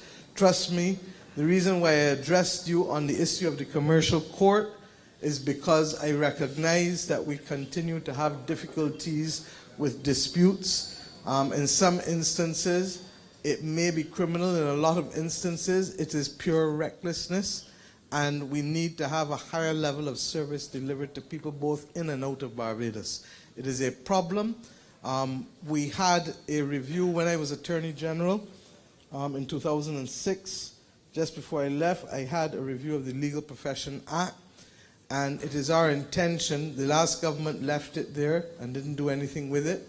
I've spoken to the Attorney General, and it is one of those things that we hope to be able to address within the first half of our term. I can't tell you immediately, because the truth is that the immediate things that we had to do was to stop the bleeding of the country. And I'm not going to come here and mislead you on those things. But the level of prioritization for us still puts it in the first half of our term to be able to reform the Legal Profession Act, to be able to look at how we deal with conveyance of land and charges on land. We're about to have a change to our corporate affairs registry, our land registry, and our vital statistics registry. We are hoping to go into a public-private partnership with a company out of Canada, because we recognize that it is also about being able to create the efficiencies and to have the turnaround that is quick and reliable with respect to those things that we need. We also need to establish a collateral registry. So there are a number of things that we're going to do to hopefully bring the conduct of business and private property transactions into the 21st century.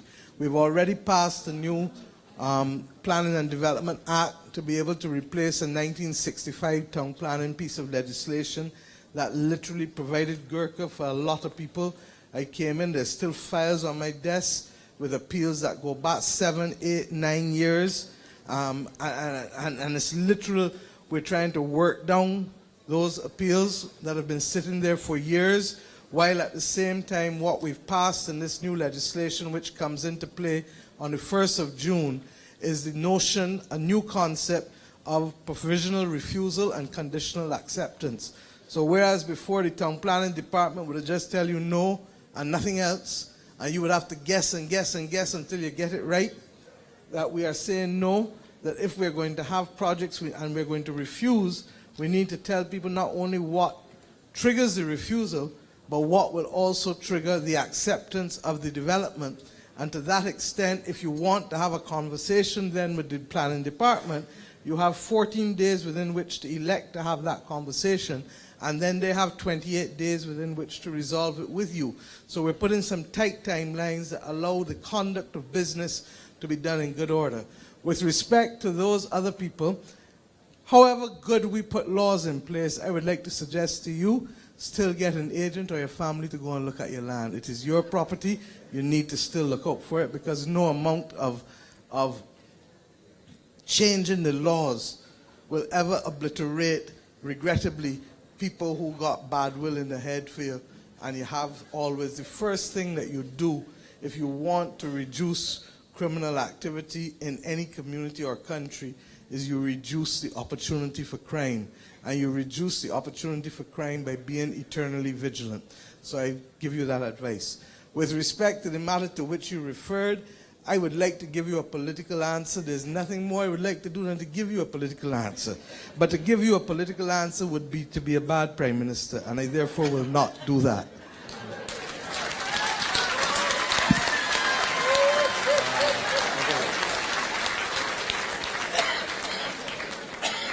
Thank you. We'll take another 3 questions. Yes, the gentleman in the red scarf.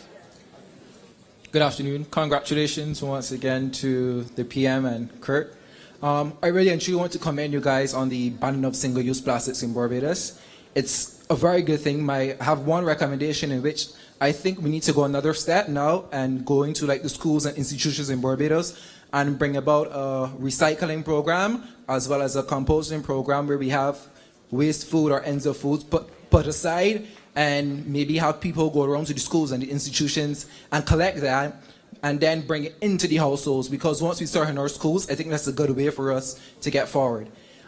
In terms of recommendation, both the PM and Kirk, they had the privilege of knowing my mother, and they know for the past couple of years I've been living in like 3 countries. What I do note is that there's a lack of Barbadian products that we can see, whether it's Bermuda, whether it's US, whether it's Canada. Everywhere you go, no disrespect to Jamaica, but we see a lot of Jamaican products. We don't see our Aunt May's pepper sauce or Bisco products. What we would like to see, even if we can go back and revisit maybe the Canada-CARICOM Free Trade Agreement. And my mom came here a couple of years ago for the peripheral neuropathic treatment. So I'm wondering if the government can put some type of initiatives in place that we can have organs brought into to the market to earn foreign exchange, and also look at bringing on a peripheral neurosurgeon to Barbados to administer therapy for persons who may have nerve damage. Thank you. We'll take one from the front. My first question is, what's going on with LIAT? I've been hearing about how LIAT not doing too well with the funds with the plane and stuff like that. And my second question, what are you doing to combat about the violence in Barbados? Okay, thank you. One more question, sorry, from the back. Madam Prime Minister, I feel reassured because a week ago I was meeting with some other Barbadians, and a question was raised about those of us who want to participate more about inactive lawyers in Barbados. And I'm reassured to hear from you that you are moving on this, and that in fact we can be assured that there will be action taken so that those of us who want to invest or participate in Barbados are reassured that things will take place in a relatively speedy manner. Thank you. Thank you. I hope I have the capacity to answer everyone tonight quickly, so let me go fast. On the single-use plastics, Kimar, I've told Kirk, and he's done a wonderful job in leading the effort, and thank you, Kirk. With respect to the ban, look, if you see how plastics are destroying the coral reefs, not just in Barbados, but across the world, you understand why we have a moral duty to ban single-use plastics. The people who will lead the revolution are our children, and we are working with them both on that and the recyclables and the composting. We've been talking about it too long, and we have to do like Nike and just do it. With respect to Bajan products, truth is that we need some Bajan entrepreneurs. And we need Bajan entrepreneurs, Jamaican entrepreneurs, make sure that their products get into the market. Some of you have to make sure that the Bajan products get into the market. And our duty is to make sure that they're being produced in factories that are HACCP compliant, and that we have the scale and the volume that when people want it, that the supply chain is not up and down, and therefore people then learn to love something else, because nature abhors a vacuum, and people more so. So that hopefully we can work with those of you who are interested in helping to supply. There's more than enough pepper sauce. There's more than enough all types of things, seasoning. There's Banks beer. There's all kinds of things. Wabisco is into the market in a huge way. And in fact, you're seeing them even in Cuba. You're seeing a lot of these products now. With respect to Liat, Liat is going through a challenging time. Everyone knows that. And Barbados cannot continue. We are 49.6% shareholder within Liat.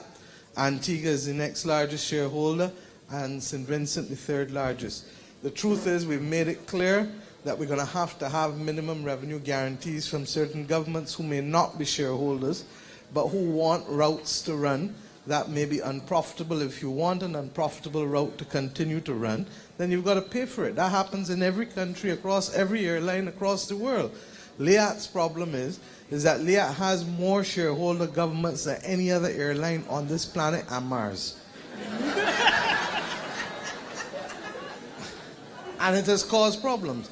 So that what we're trying to do now is to change the structure and the governance and put it on a commercial footing, because we simply can't afford. Now, we accept that we can only have a strong Caribbean community if there's transport. And I have a responsibility for the single market and single economy. And we've already brought, last December, the private sector to the table, as well as the labor movement, as now associate members of CARICOM, because we intend to deal with the issue of maritime and air transport in the region. I mean, you here in Canada move from one county to another easy, because one province to another easily, because you don't have to cross the ocean. If we didn't have oceans separating us in the region, we would be doing a lot more. But we can't let the ocean be a barrier. And we have to create what we call the sea bridges and the air bridges to be able to allow us to be one community that can allow the best possible economic opportunities for our people. Whether it is Liat or whether it is in another vehicle, believe you me, we will remain committed to making sure that Caribbean people enjoy air and sea bridges in order to be able to move among each other. With respect to crime, that's a difficult issue. I don't think anybody in this world would have expected Christchurch, New Zealand, to be the location for one of the most horrific terrorist attacks that we've ever seen. To be in your place of worship, to be at a point of calm and peace, and to have bullets rain is a reminder of the unstable world in which we live. But it is also a reminder that the access to guns is perhaps the worst part of the world in which we live. Young people and older people have always fallen out. They've always had problems. They've always had quarrels. But when they fell out and had quarrels or difficulties, they might pick up a 2x3 or a rock or something from which they could recover. But when you shoot somebody with an automatic weapon or a semi-automatic weapon, the chances of them recovering are next kin to nothing. And it is against that we are fighting. The notion that people got in fights is nothing new. You get to see it easier because of this. And this creates its own hysteria, because social media makes you feel that your space is invaded and your stability is threatened. But in truth and in fact, many of these things were happening, but without being in the immediacy of your space. Now we've got to learn to manage all of those things better, while at the same time wrestling down the inclination for people to solve problems through violence. Whether violence in the home, whether violence in the school, whether violent language, we need to cut it out. I can only say to you that in my life, I've asked people to walk the walk and not just talk the talk. And I've sought to do so. For 10 years, people said to me, well, you don't answer back, well, you don't do X, Y, Z, A, B, C. And in each occasion, I've said, leave the ball outside the off stump. It takes two to quarrel. It takes two to fight. And if you have one person doing it, when they finish doing this, after about a while, they're going to look like a raving lunatic instead of somebody who is engaging in a battle. What is that the example of? That's not me talking to you. That's Jesus Christ in the New Testament talking to you. That's Nelson Mandela talking to you. These are the teachings of people who we revere, who we worship in the form of Jesus. And we have not only to say that we revere them, but we have to live by their teachings and by their preachings. Martin Luther King. These are the people who have taught us these things. If we don't do it in the small things in our life, we're not going to be able to do it in the larger things. And what has happened? For the last better part of 10 years, too many of our young people, and who are the ones getting in trouble now? They're between the ages of 16, 17, and 21, 22, 23. How old were they 10 years ago? 7, 8, 9, 10, 12, 13.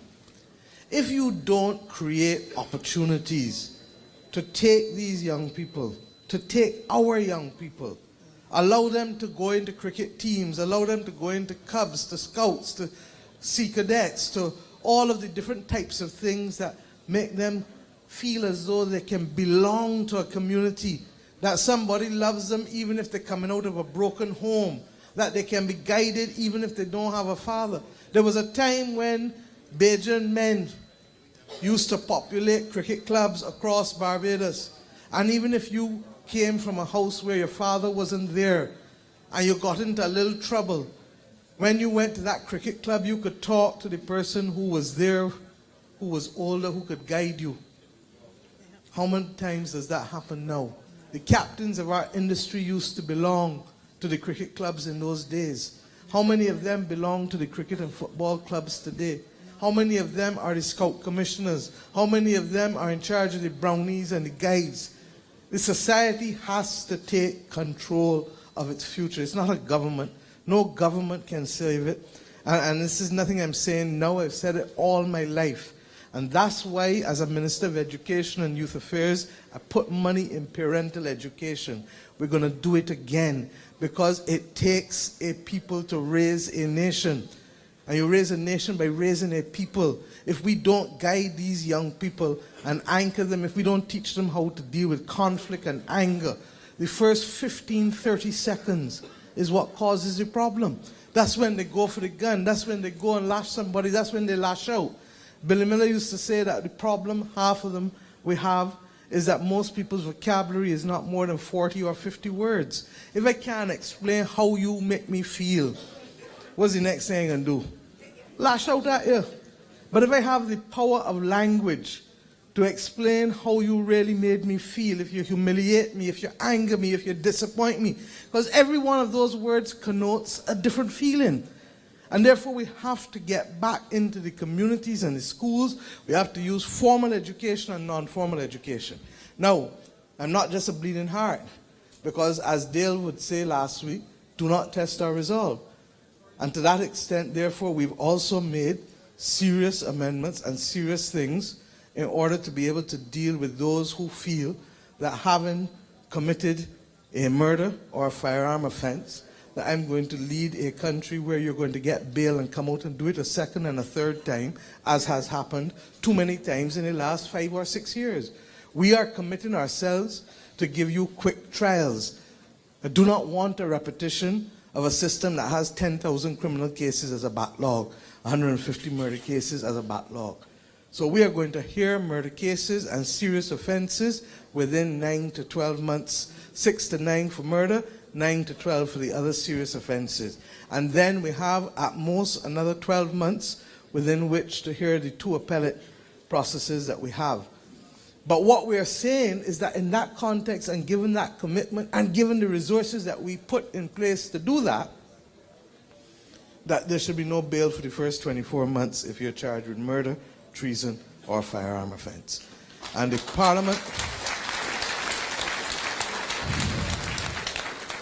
Parliament of Barbados spoke with one voice, everyone, not just the government, the opposition, the independent senators. Last Tuesday and Wednesday, we spoke as a country, as a parliament with one voice, because no 40 or 50 people are going to terrorize the stability of our nation. And we're going to work with them, give everybody the chance, give everybody the opportunity. We believe in Saul turning to Paul in every respect, but we are not going to take a 6 for a 9.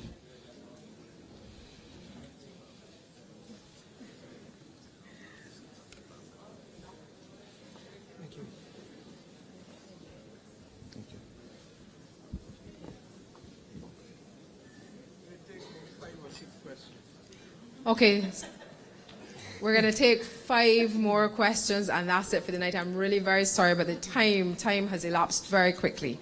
So I'm going to take... Yeah? Okay. PM is saying if you're quick. I'll be real quick. So I'm a Barbadian by marriage, happily married as well. Thank you, Madam Prime Minister, for coming here. I will say that the council here in Toronto was fantastic. We've had a great experience with them. On the flip side, we've also invested quite a bit of cash into Barbados. And I do implore you to please help the finance and the legal sector there to change fast, because it's been very difficult. The thing that we kept hearing all the time is that's not how we do it on the island.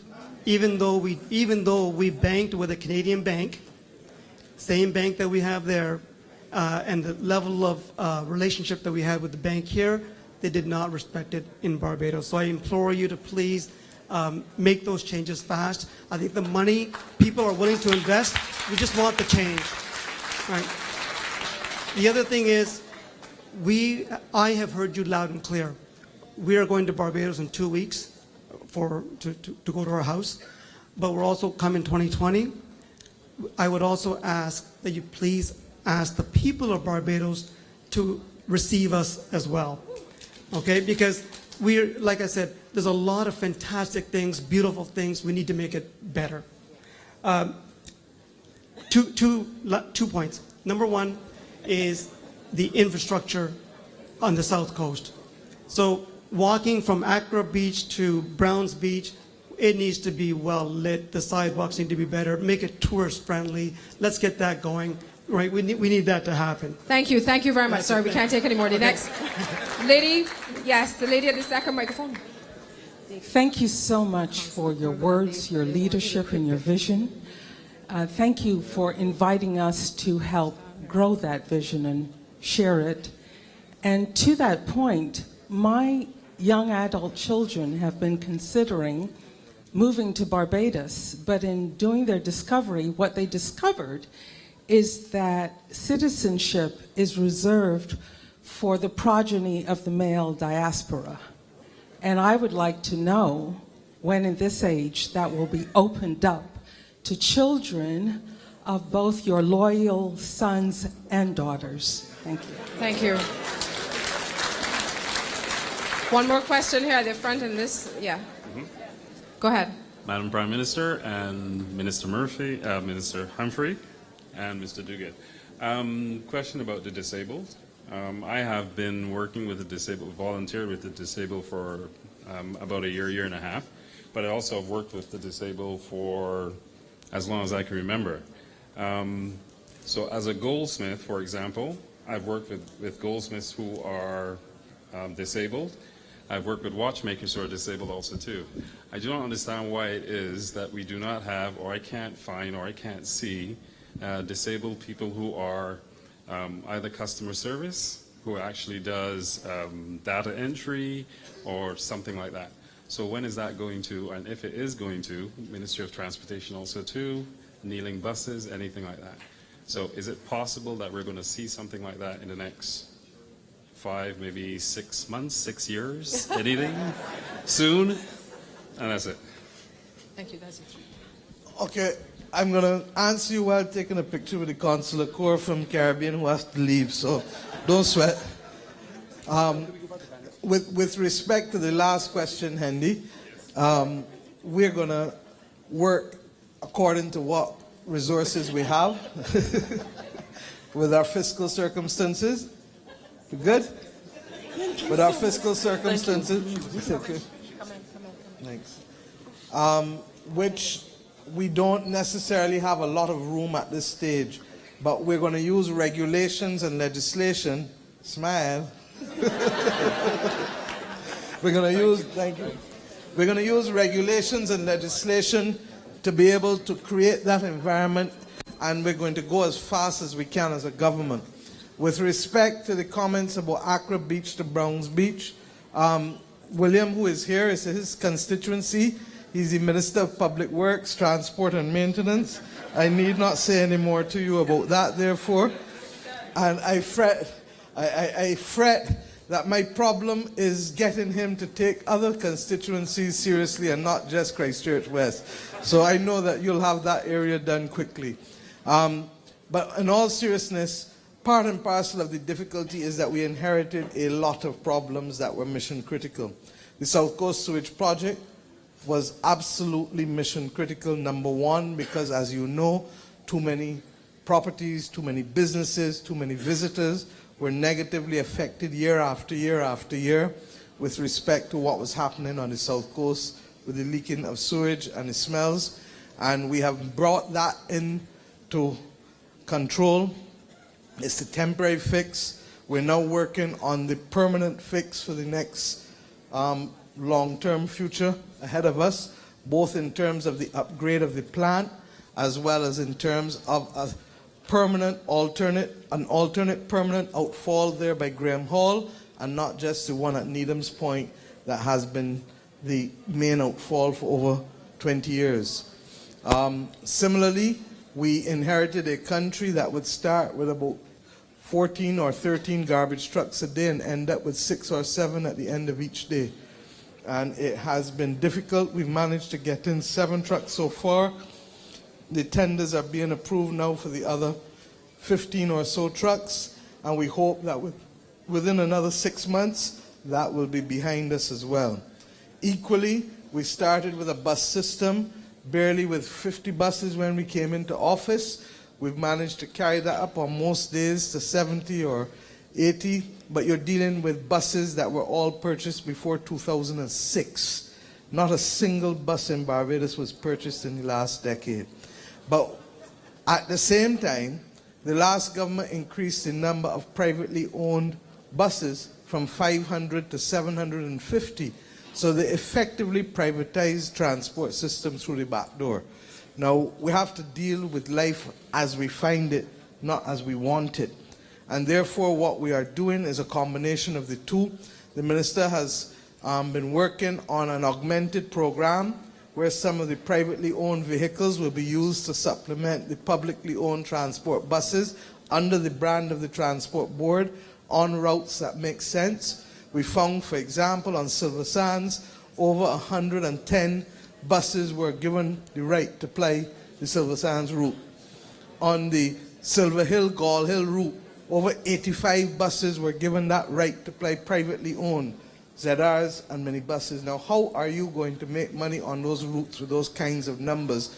And then similarly, nothing properly for St. Joseph or St. Andrew or other parts of the country. So what we're doing is trying to right-size it, and in some instances, as I say, to bring some, starting with 40, but it is likely to go up to 80 privately owned PSVs and minibuses and coaches to work on some of the routes under the Transport Board brand so that we can be able to properly deliver public transport system to the country. To do all of this, while at the same time, when we came into office, may I remind you that we, one, carried up non-contributory pensions from $145 to $225 every 2 weeks when people said it couldn't be done. We did it. When they told us that we couldn't pay for university fees again for our children to give them the opportunity to be able to move to the next level, we introduced it again in September for everyone at UE, at BCC, at the Polytechnic. When they told us that we couldn't find the money to do the trust loans for the small loans that people needed to be able to get $1,500 or $2,000 or $5,000, we said, if I can afford to give tax incentives to people that don't know, then I can afford to take $10 million a year and fund micro and nano loans for Bajans who have nobody to protect them when the day comes.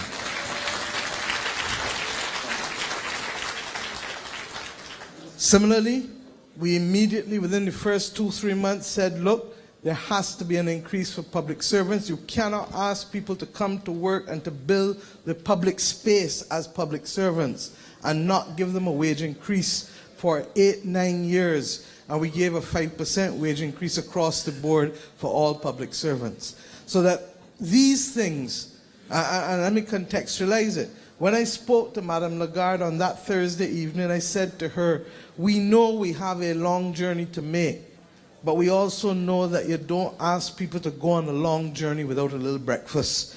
And my government is going to give them the breakfast to sustain the long journey.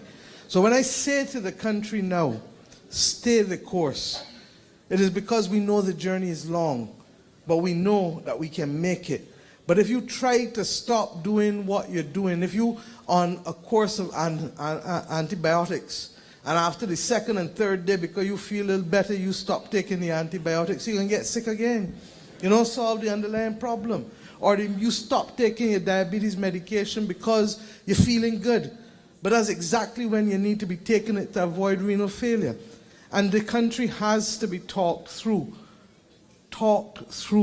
step by step, mile by mile. But if we do it and we do it together, we can make it. I think citizenship by descent and gender. Look, we have an old constitution that needs to be revisited. One of the last things I did as Attorney General was to draft a Republic of Barbados constitution. And it will come back again, but we cannot treat to it as a matter of priority in stabilizing the country at this stage. What we do recognize is that there are anomalies, and we're trying to correct some of the anomalies as we go through. One of them is, in fact, the discrimination against married women. Single women can, I think, pass on, and married men, but married women can't, and we have to correct that as a matter of urgency in a modern Barbados. But it goes further. As I discussed last night in Montreal, one of the most natural things is to want your grandchildren to live like you. Your children and your grandchildren are your immediate outstretch. And we have therefore to have a conversation as a nation as to whether or not citizenship by descent should not extend to grandchildren. Because if you don't extend it to grandchildren, you run the risk of your grandchildren having a completely different identity and experience from you. And the kind of speech that I gave tonight, asking you to be active citizens, only makes sense if your grandchildren can equally benefit from that opportunity to be citizens of the nation in which you were either born or which you got your citizenship by descent or by marriage. Okay? Let's go. Okay. Okay, sorry, we're just going to take... When you take 3 more? 3 more. I'm very sorry, but we can only take 3 more. It's really getting late. And actually, just now, I just want to make sure, has everybody handed in those slips of paper that we asked you to fill out? Have you handed them in? If not, I'm going to let somebody come around with that basket. It's going to be really, really important. Very important. I have a drawer here to do it, and y'all not going to want to miss out on this. So be sure you fill out those papers. Sorry, the next 3 questions, and that's it for the night. Sorry. Go ahead. My question is around your debt restructuring. adjustments were made for citizens, Barbadians living in Barbados around the debt restructuring and the length of time that the government would be paying back the monies that were frozen or confiscated or whatever. And nothing has been done for those people who were given the Series B and told that it will be 15 years, the first payment starting in 5 years from now.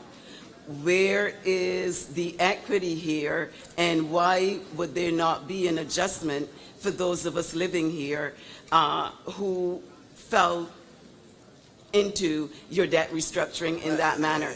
Our debt restructuring does not discriminate on the basis of nationality. That's the first thing you need to know.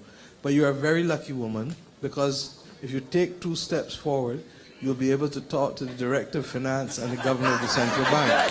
Where is it? But I also want to say that, in all seriousness, the steps which we took have been based on age and not nationality. And we took the steps based on age to ease the burden for persons, because we recognize that in many instances, people who are older need the cash more immediately. So what we did was to say, look, we're going to take the first $50,000 of any government bonds that you own, and we're going to give you in cash. Last November, we paid back $20,000 in cash, and then this March that just went, we just paid the other $30,000 in cash. We've said that the next $200,000, if you have another $200,000 to go, will be paid in equal installments for the next 4 years. Okay? And then anything above $250,000 has to remain within the series that you're being paid. Now, I wish it wasn't so. I wish it wasn't so. But you know, when I talked earlier about the need to maintain a house and maintain a structure, we were allowing a situation to continue as a country that we knew was unsustainable and that we knew we would have a day of reckoning. Because of the manner in which the last government treated the savings bonds, we immediately exempted all of them, because they actually went on radio and ran ads and jingles and all kinds of things to get people to put their savings in it. And when we were saying from the wilderness, from the darkness, that this is unsustainable. A country cannot spend 69 cents in every dollar that it earns in servicing debt. It was as if we were committing a crime. Now, what we have tried to do is to keep people and pensioners as whole as possible. The truth is, the NIS and the central bank have probably taken the biggest hits of all, because they held, 40% of government's domestic debt, roughly 45% of government's domestic debt, so that even though we've had to do the restructuring, we literally have tried to protect as many individuals and institutions as far as possible. And similarly with CLICO. Now, I can have another conversation as to whether the last government ought to have traced the assets so as to ensure that the consolidated fund was replenished at the same time that it left $600 million in debt, backed by $60 million in assets, or $100 million if you take in the assets that have been put for the OECS as well. So that as much as I'm inspired by the story of Jesus, as much as I continue to be inspired by the story of Jesus, I am equally conscious of our own mortality and the need to be able to do the things that we can do within the limits within which we have. And we have tried to do it while at the same time only providing preferential treatment for persons who are over a certain age, recognizing that they are the ones who need that preferential treatment because they simply may not have 15 years or longer to live. There are some people, and we're coming to this now, who may be affected by serious illness. And I've asked for there to be a committee to assess in a transparent manner those things that we can do, because we do have limited flexibility to pay down debt. And we are using it in as benevolent and as transparent a manner as we can. And that's why we started with the pensioners, because you don't have to count too much to work out 65 or 60. In fact, we did it from 60 years old, because we felt that anybody over 60 deserved to be considered for that, and we shouldn't stick to the retirement age of 65 or 67. The next area with illness and sickness is more subjective. But if I have an independent committee that the governor and the director of finance set up, it has nothing to do with the political class, and they will make their decisions based on that committee's recommendations, because with the best will in the world, tragic circumstances hit people of all ages and all circumstances. And we will therefore do our best to be able to do that while at no stage putting the stability of the country at risk. But these two gentlemen, I'm sure, can help you. One from the back, yes? All right. I just. I see in a long paper. I'm hoping that this is quick, though. Yeah. No, very short. All right. So I thank just you. want to get the chance to speak. Okay. All right. So Barbados has always been pivotal to the growth and economic success of many of the international corporations that set up shop within the island. And I just wanted to know what you plan on doing and how you plan on leveraging the local talent and entrepreneurs who want to start businesses that can not only benefit the island itself, but also compete on a global stage. And furthermore, what type of funding initiative do you have in place to help the local entrepreneurs get off the ground in order to thrive? So that's my question. Thank you. We'll take one from the front here, and that will be the last one. I'm sorry. That's the last question. Go right ahead, ma'am. So kind of continuing from his question, you were talking about passion, and my passion is for history and culture as it relates to infrastructure. And I wanted to know, would I be able to use my design skills with the development of built farms in the island, especially using the approach of placemaking and community involvement? For instance, the Empire Theater was recently in the newspaper. Like, would I be able to come home and do that? Because I've always wanted to come home, but it's what can I do about it? Let me say to you that we are trying to excite the creative economy again and to admit of possibilities. Bridgetown is a UNESCO World Heritage Site. Empire Theatre is there as an asset that we want to restore. But we have limited circumstances as a government. But a government's only powers are not tax and spend. We can legislate, we can facilitate. We want to do islands, for example, and reclaim peninsulas and islands. But we're not going to add a cent to public debt if we do that, because we're going to create opportunities for our people, whoever win the RFP, to be able to build out within the confines of what the law will provide for, and that's what Kirk will be helping us to do. With respect to the Empire Theatre, the last government would have provided a lease to it, and we're trying to encourage them to restore it as a theatre, as opposed to some other kind of facility that will not be faithful to its history and its architecture. So, short answer, yes, there is opportunities for you to come and do work in Barbados and to engage the world. That's our message, that Barbados can be a global hub and that you can do all kinds of creative things from there and still service a global clientele. So that's good. For the chap who asked me the question about funding, when I spoke earlier about the growth and innovation opportunities and the unit trust and those kinds of things, it is to be able to give you access to capital, because part of the difficulty we realize is that commercial banks have a different construct when it comes to lending for the productive sectors. Commercial banks want to lend for cars and for homes and for other consumables, but regrettably those things that are based on intellectual property or productive sectors generally, even in tourism, do not attract their attention. We therefore need to be able to create a space where between crowdfunding, growth and innovation, products on the stock exchange, at the regional level, a lot of the consular community is gone, But within the Caribbean community, we have $49 billion in savings that we've not unlocked as yet to help us build out the Caribbean community. All of these are things that are going to make a big difference for people to have access to capital.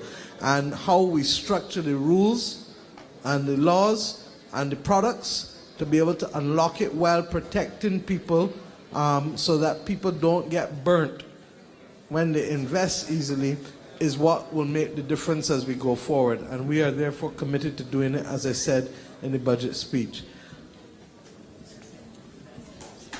Thank you very much. Thank you, everybody. I'm sorry, but we have run out of time. I know there's some other questions. What I can ask you to do is we do have a Facebook page, and if you really want to have your questions answered, you can probably just send them to us by Facebook Messenger, and I will ensure that the Prime Minister gets them, and I will ensure that they're answered. So I'm sorry, but that's the route we're going to have to take thereafter. Thank you very, very much. One last thing I just need to say before the Prime Minister takes off, and one last thing I want to say. All of you who are here, just stay for a few minutes more.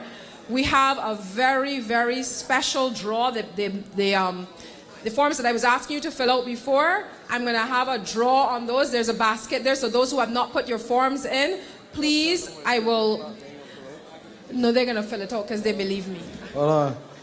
You will learn that while people have faith in you, there's nothing like 2 trips to Barbados that will cause them to fill it out fast. Apparently they're raffling 2 trips to Barbados for the gathering 2020. So those of you who haven't put in your forms, please do so. While that happens, I really want to thank all of you. The opportunity to engage with Barbadians is always a special moment.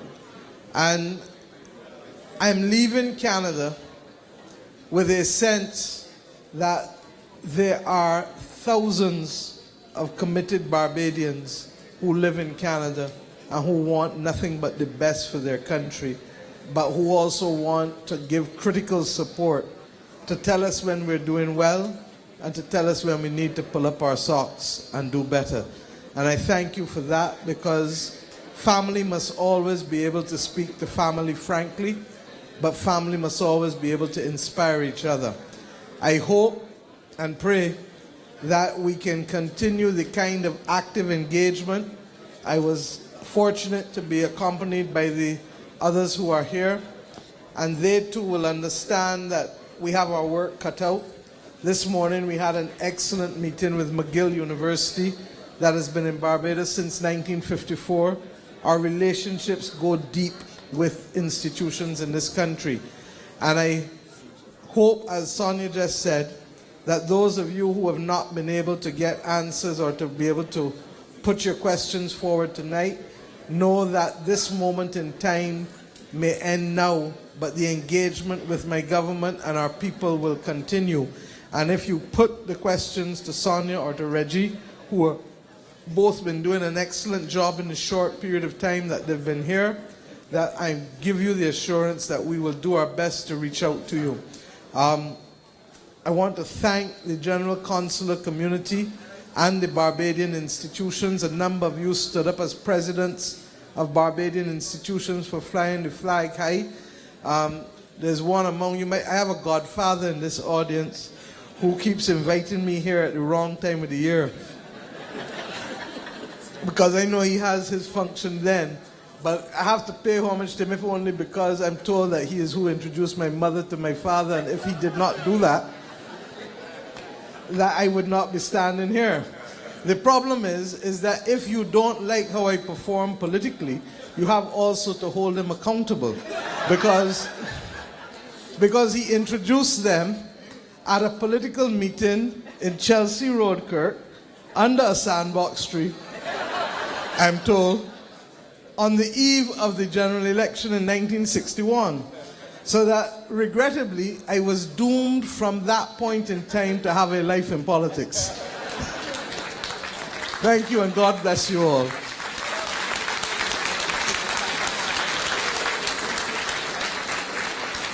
Thank you so very much, Prime Minister. just want to mention, I think they've already packed up, but I'm pretty sure you would have seen while you were here, there was a table on the outside, and they were talking about a retirement village in Barbados. And that's Origin Lifestyle in collaboration with Sagicor Barbados. So you can look that up, have more information. If you didn't get a flyer, you can have some more information on that. Now, without further ado, let me make this draw very, very quickly. Please, all of the entries are in, yes? If you're not, you got 2 seconds. 1, 2. Okay. Prime Minister, please, can you pull? Actually, we're going to have 3 prizes. 2 tickets and a basket. So, Prime Minister, please do the honors.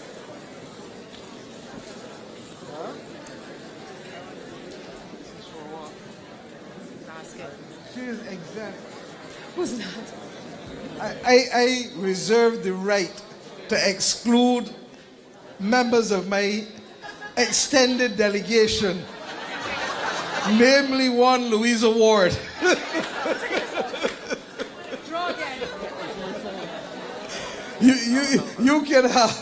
You can take it out for me.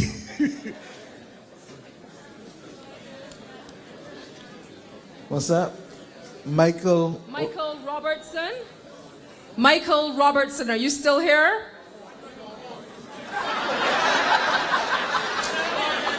Calafield says, when a man of the cloth testifies for you, you have to accept that testimony.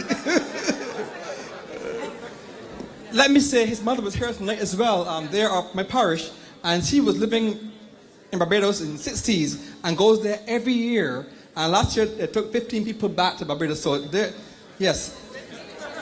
Sure. I will. Thank you. So that basket is for Michael.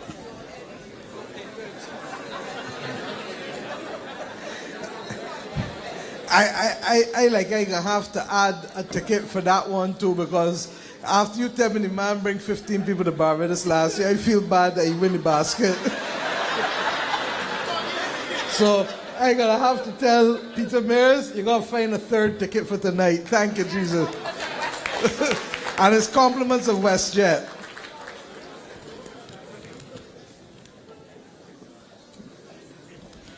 Julian Husbands from Oakville. Julian, are you still here?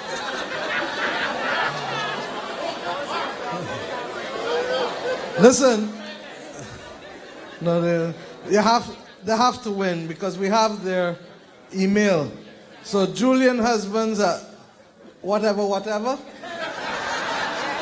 will be contacted, and he will now win a trip to Barbados on WestJet.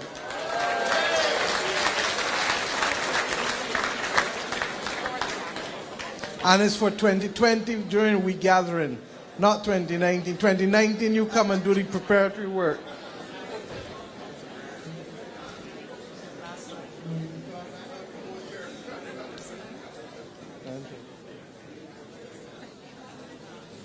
Shade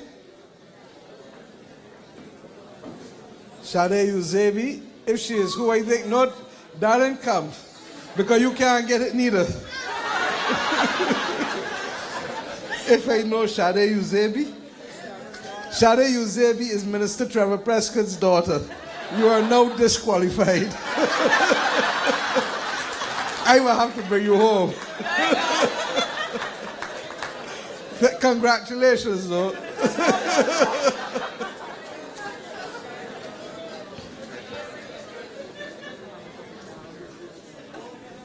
Hanifa Patel. All right, Hanifa is here to collect.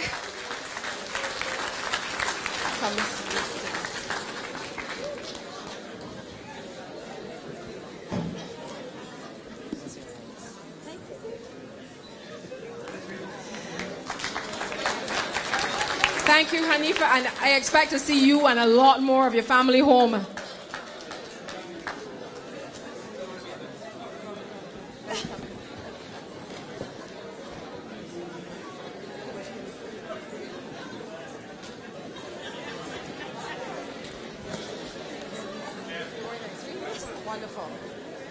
Thank you. We'll just invite Cheryl to come and give the vote of thanks, and she'll tell you all about the sweet table at the back. Okay, well, I don't know about you, but I'm very excited. I just spent 6 weeks in Barbados, and I noticed a lot of subtle and not so subtle differences while I was there. The not so subtle was I didn't have to hold my nose going down the south coast. There is no more smell, so that was amazing.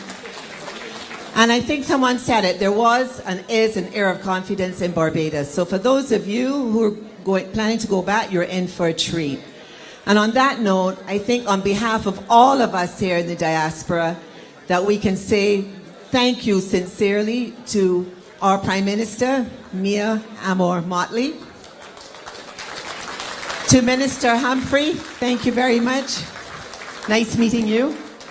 And to our High Commissioner, Reginald Farley, thank you. We look forward to seeing you back in Toronto again at some point. And to our CG, Sonia Marvel-Carter, we know we're going to see her in many of the occasions. And the Barbados delegation that traveled, thank you very much for being here. The Caribbean Consular Corps and BTMI, BLS, and Invest Barbados. We want to thank too our specially invited guests and the management and staff of Peter Paul Banquet Hall. I think we should give them a big round of applause as well. To our fantastic singers, Renee and Nathan, who joined us with the national anthems. Cannon Fields, thank you for your words. DJ Knight Rider for providing the music, never lets us down. We also want to say thanks to Mr. Charlie Chung, Director of Communications in the PM's office. Sagicor and Origin Lifestyle in the back, thank you for being here. And Bridge TO, we want to say thanks to them as well. But a really special thank you to the organizing committee led by the PM's godson, the godfather, oh my gosh, Grant Morris and Pat Sammy. Thank you very much for helping to organize tonight. And